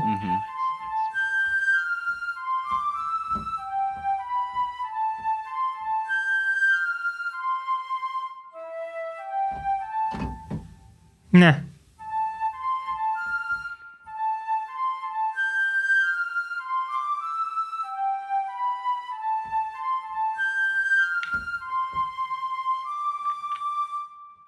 Boring.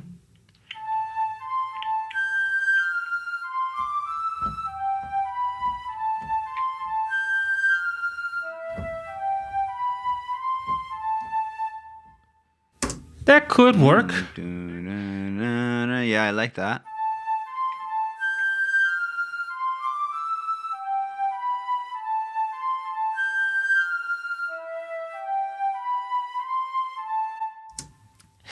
I think that the end is a bit weak, but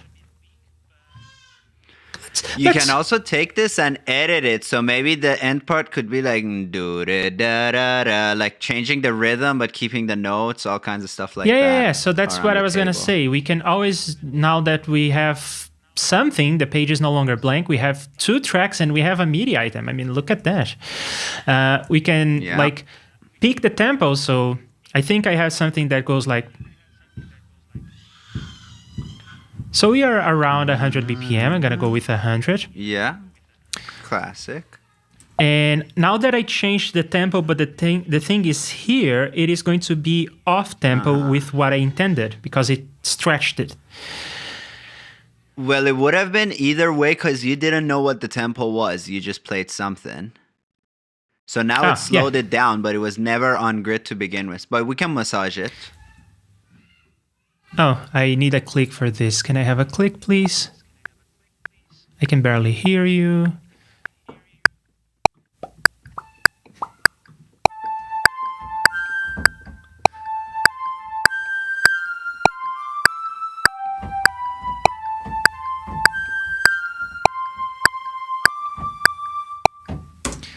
I'm not too happy with the ending, but at least now we have something on the page that is actually on tempo. It's on the metronome. Great. I don't think I'll be using the strings this time, so...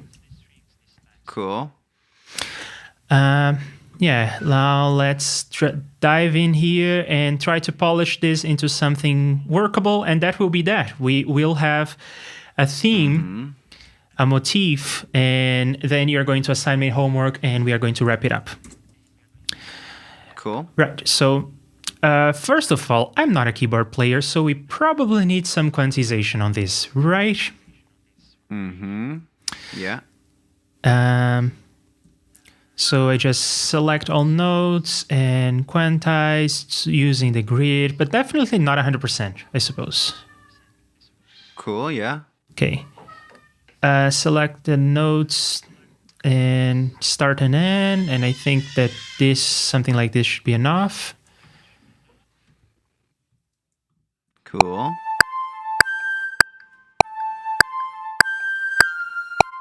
Oh, this part is not. Oh, that bit was, yeah. That was a mistake. Oh.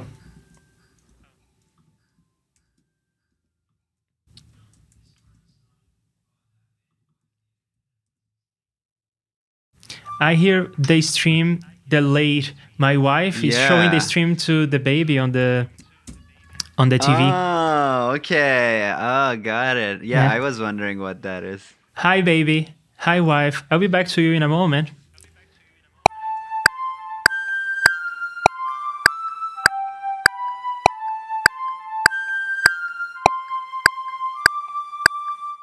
Yeah, something got crushed in this part in terms of timing.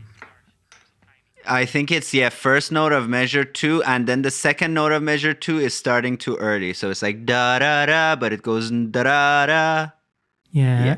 I don't want to key snap. I want to magnet this. Or maybe not. Maybe not. I definitely don't want two notes overlapping. That is a good no for me.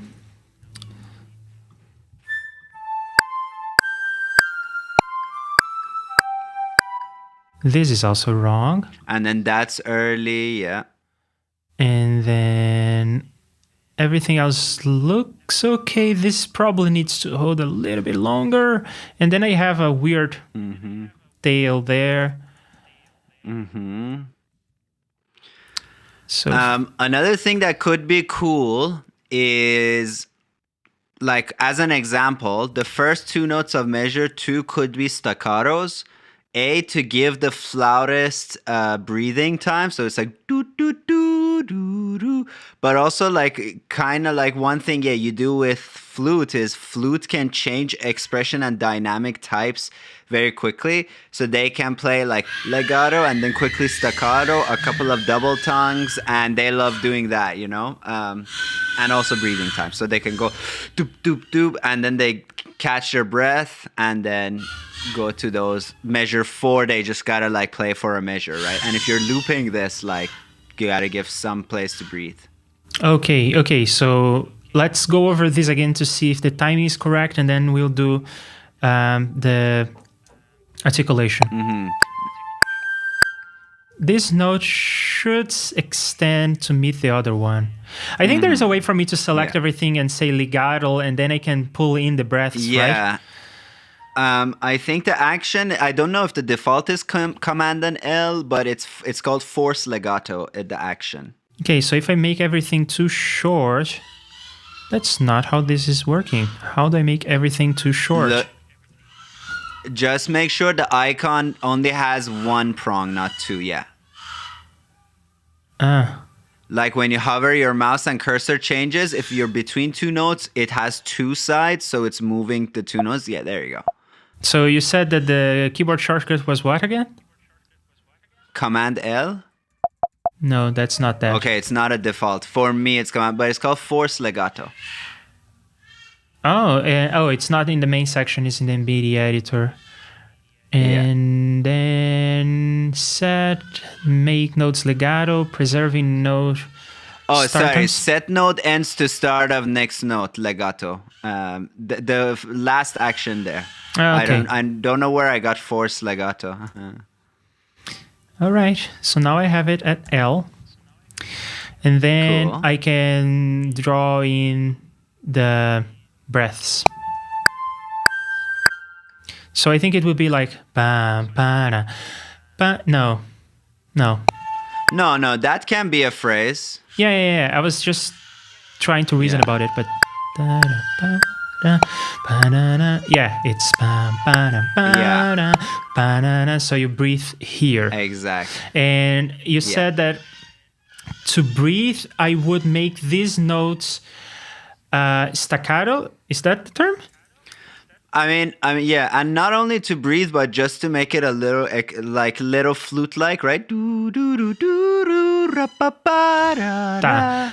Okay, so to make these notes legato, I have two options that I know of. I can have another track with the legato, the staccato mode enabled. Do I have that? Yeah, I have only staccatissimo, but okay. Cool. Or I could change the articulation in the middle. What do you recommend? Yeah, what I do is I will put a copy of like BBCSO on the same track and choose staccatissimo. Then I would send the normal notes to channel 1, then the other notes to channel 2, the staccatissimo notes to channel 2. Then I have a toolbar where it's actions for set events to channel, and then I just quickly change between those. Interesting. So right now, I didn't even know that that was a possibility. So let's play around with this. I do know that it's possible to change the articulation in the middle using probably the lower keys on the keyboard. If it has a key switch capabilities, does BBC SO, the free version, have that, or does it not? I suppose it does. But cool. To play around with that, I would have to... Maybe I can transpose my keyboard all the way down and try to get it. Different articulations. It should be C0. Usually C0 and like C sharp 0 would be the classic choices, but they may not go with the classic choice. No, I don't think it's a possibility. That's weird. I thought that was a thing. And I know like Spitfire, when something is key switch, the keys are colored differently. So because all of those are gray, I think maybe in the intro version you don't have that choice. All right, so we are going to work around that with this. So this is, I'm going to call this, or not quite. I know that the long and then that. And then how do I set this up? And then you see above it says MIDI CH, where it says tune pan volume. Yeah. So yeah, that 2, that goes to 1. And then I just need to send these notes to the right locations. I guess I need to send all the notes to the right locations. Well, by default, they will go to 1 if nothing is set for them. Okay. So you only need to change them to 2. But yeah, for that, I have a toolbar, which I guess is pretty easy to create. Do you want to quickly create it? Well, what is the action that I will put in the toolbar? It's called Set Events to Channel. Wait, why am I getting all the names wrong? Set Notes to Channel? Or I am in the wrong section. I'm in the wrong section. Yes, set events to channel. Yeah, okay. I thought like, Jesus Christ, Arya, get your shit together.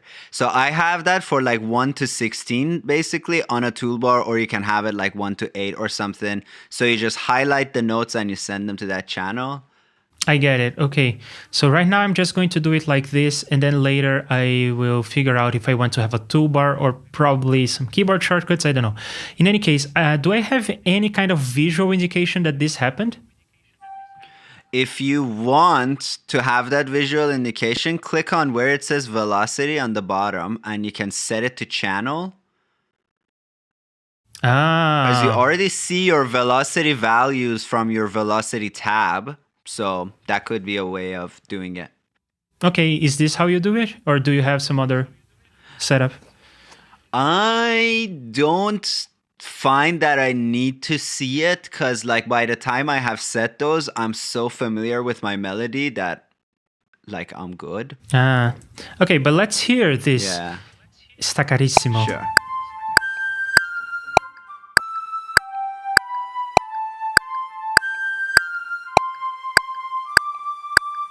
Oh, and that one is a little weirdly quantized. That last note, that first note of measure 4, basically. I agree. And gives it a little extra bounce when it's staccatissimo.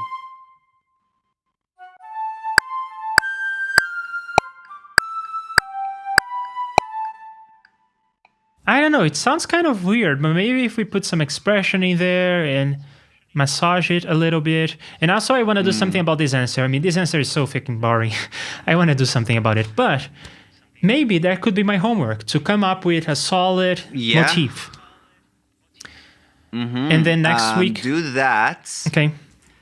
And then think of your cello, right, as kind of being like quote unquote your harmonic guide. So I mean, you can have it make a counter melody, or you can have it kind of fortify your harmony or whatever. So maybe write something basic for cello.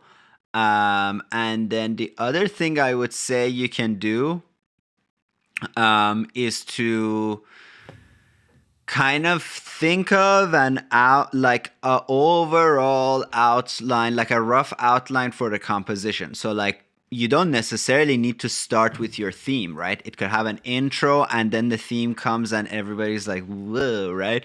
Because it's kind of like you don't want your coolest trick to be, you don't want to like, what do you say? You don't want to like let them know your best trick up front kind of thing. So maybe you can have an intro for this, like decide if this will be the peak of your song or this will be the intro of your song and it's going to go up from there, like an overall outline. Like, oh, I'm going to start with a soft intro, then have an epic thing, then have like a gradual dying down, or it, you know, whatever kind of story you wanted to tell. All right. Okay. So homework comes in 3 parts. Part 1, finish the motif, sketch cello part, and the overarching story of the composition. And I need to have answers to all these 3 questions for next week. How about that? And maybe the MIDI channel, like toolbar or whatever, like figure out what you're going to do with that. Okay. Because going to the action list is going to get annoying fast, right? Oh, so do you want to assign me some of your videos? I know you have some great videos on that. Yeah, MIDI is, I think what I do best in Reaper is MIDI. So I will give you my playlist, but that may be too much to check out. But maybe, okay, I'll give you these 2. What's in my MIDI toolbar, and then my most viewed video of all time, which is my Reaper, my MIDI editing single key hotkeys. Okay, but more important, I guess, in fact, then... if you go MIDI editing Reaper, it's me. Sorry, go on. Let's see. It's always different for different people. So let's see. MIDI editing Reaper. No, you're not the first. You're not the first. Oh, fuck. You are not the second. I'm the first, but... and I don't think you are the third. Are you looking on YouTube, or where are you going? Where are you looking? Google. Oh, I was talking about YouTube.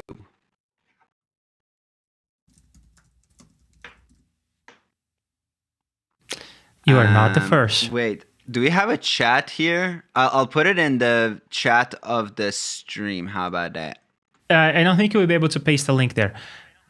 But... oh, fuck. Yeah, just send me the link via email and I will put it in the description for everyone who is watching this later. But you are not the first, I mean, Kenny Joya, but you are right below Kenny Joya. So you are actually in between. But mine's better than Kenny Joya. I don't doubt that. Okay, so I guess more important than keyboard shortcuts and toolbars and everything, I don't want necessarily to get bogged down with customization. I really want to learn what are the most important tasks when MIDI editing. So, for instance, assigning to different channels seems to be something that is important because you use that. So, assigning events to MIDI channels. And then the obvious things like quantization and humanization as well, because why not? And legato. And what else do you think I should be able to do without jumping into menus? I mean, yeah, like there's already some default hotkeys that are useful. Like with your numpad, you can go up and down. And like what I have added to that is like, yeah, with 8 and 2, you can go up and down 1 semitone. I have it so with Alt and with Option and 8 and 2, I go up 1 octave. And then with Option Shift and 8 2, I double up 1 octave.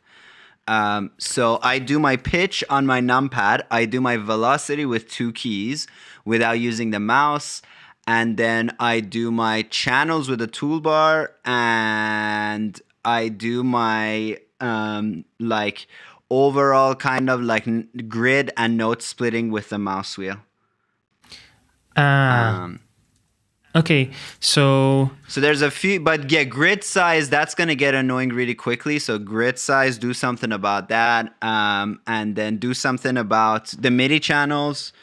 Velocity, you can stay on the mouse if you want for now. And the numpad keyboard is fun to explore, but I think a little bit of customization makes it super good, because I can like double notes up an octave, up a fifth, all of that super easily. So you're not saying moving the cursor, you're saying moving notes, moving a bunch of notes, or move notes one octave and duplicate notes one octave. So yeah, I definitely will have to come up with different keyboard shortcuts, because look at my keyboard. I don't have those keys. You don't have the numpad? No. Ooh, sad. That makes it really hard.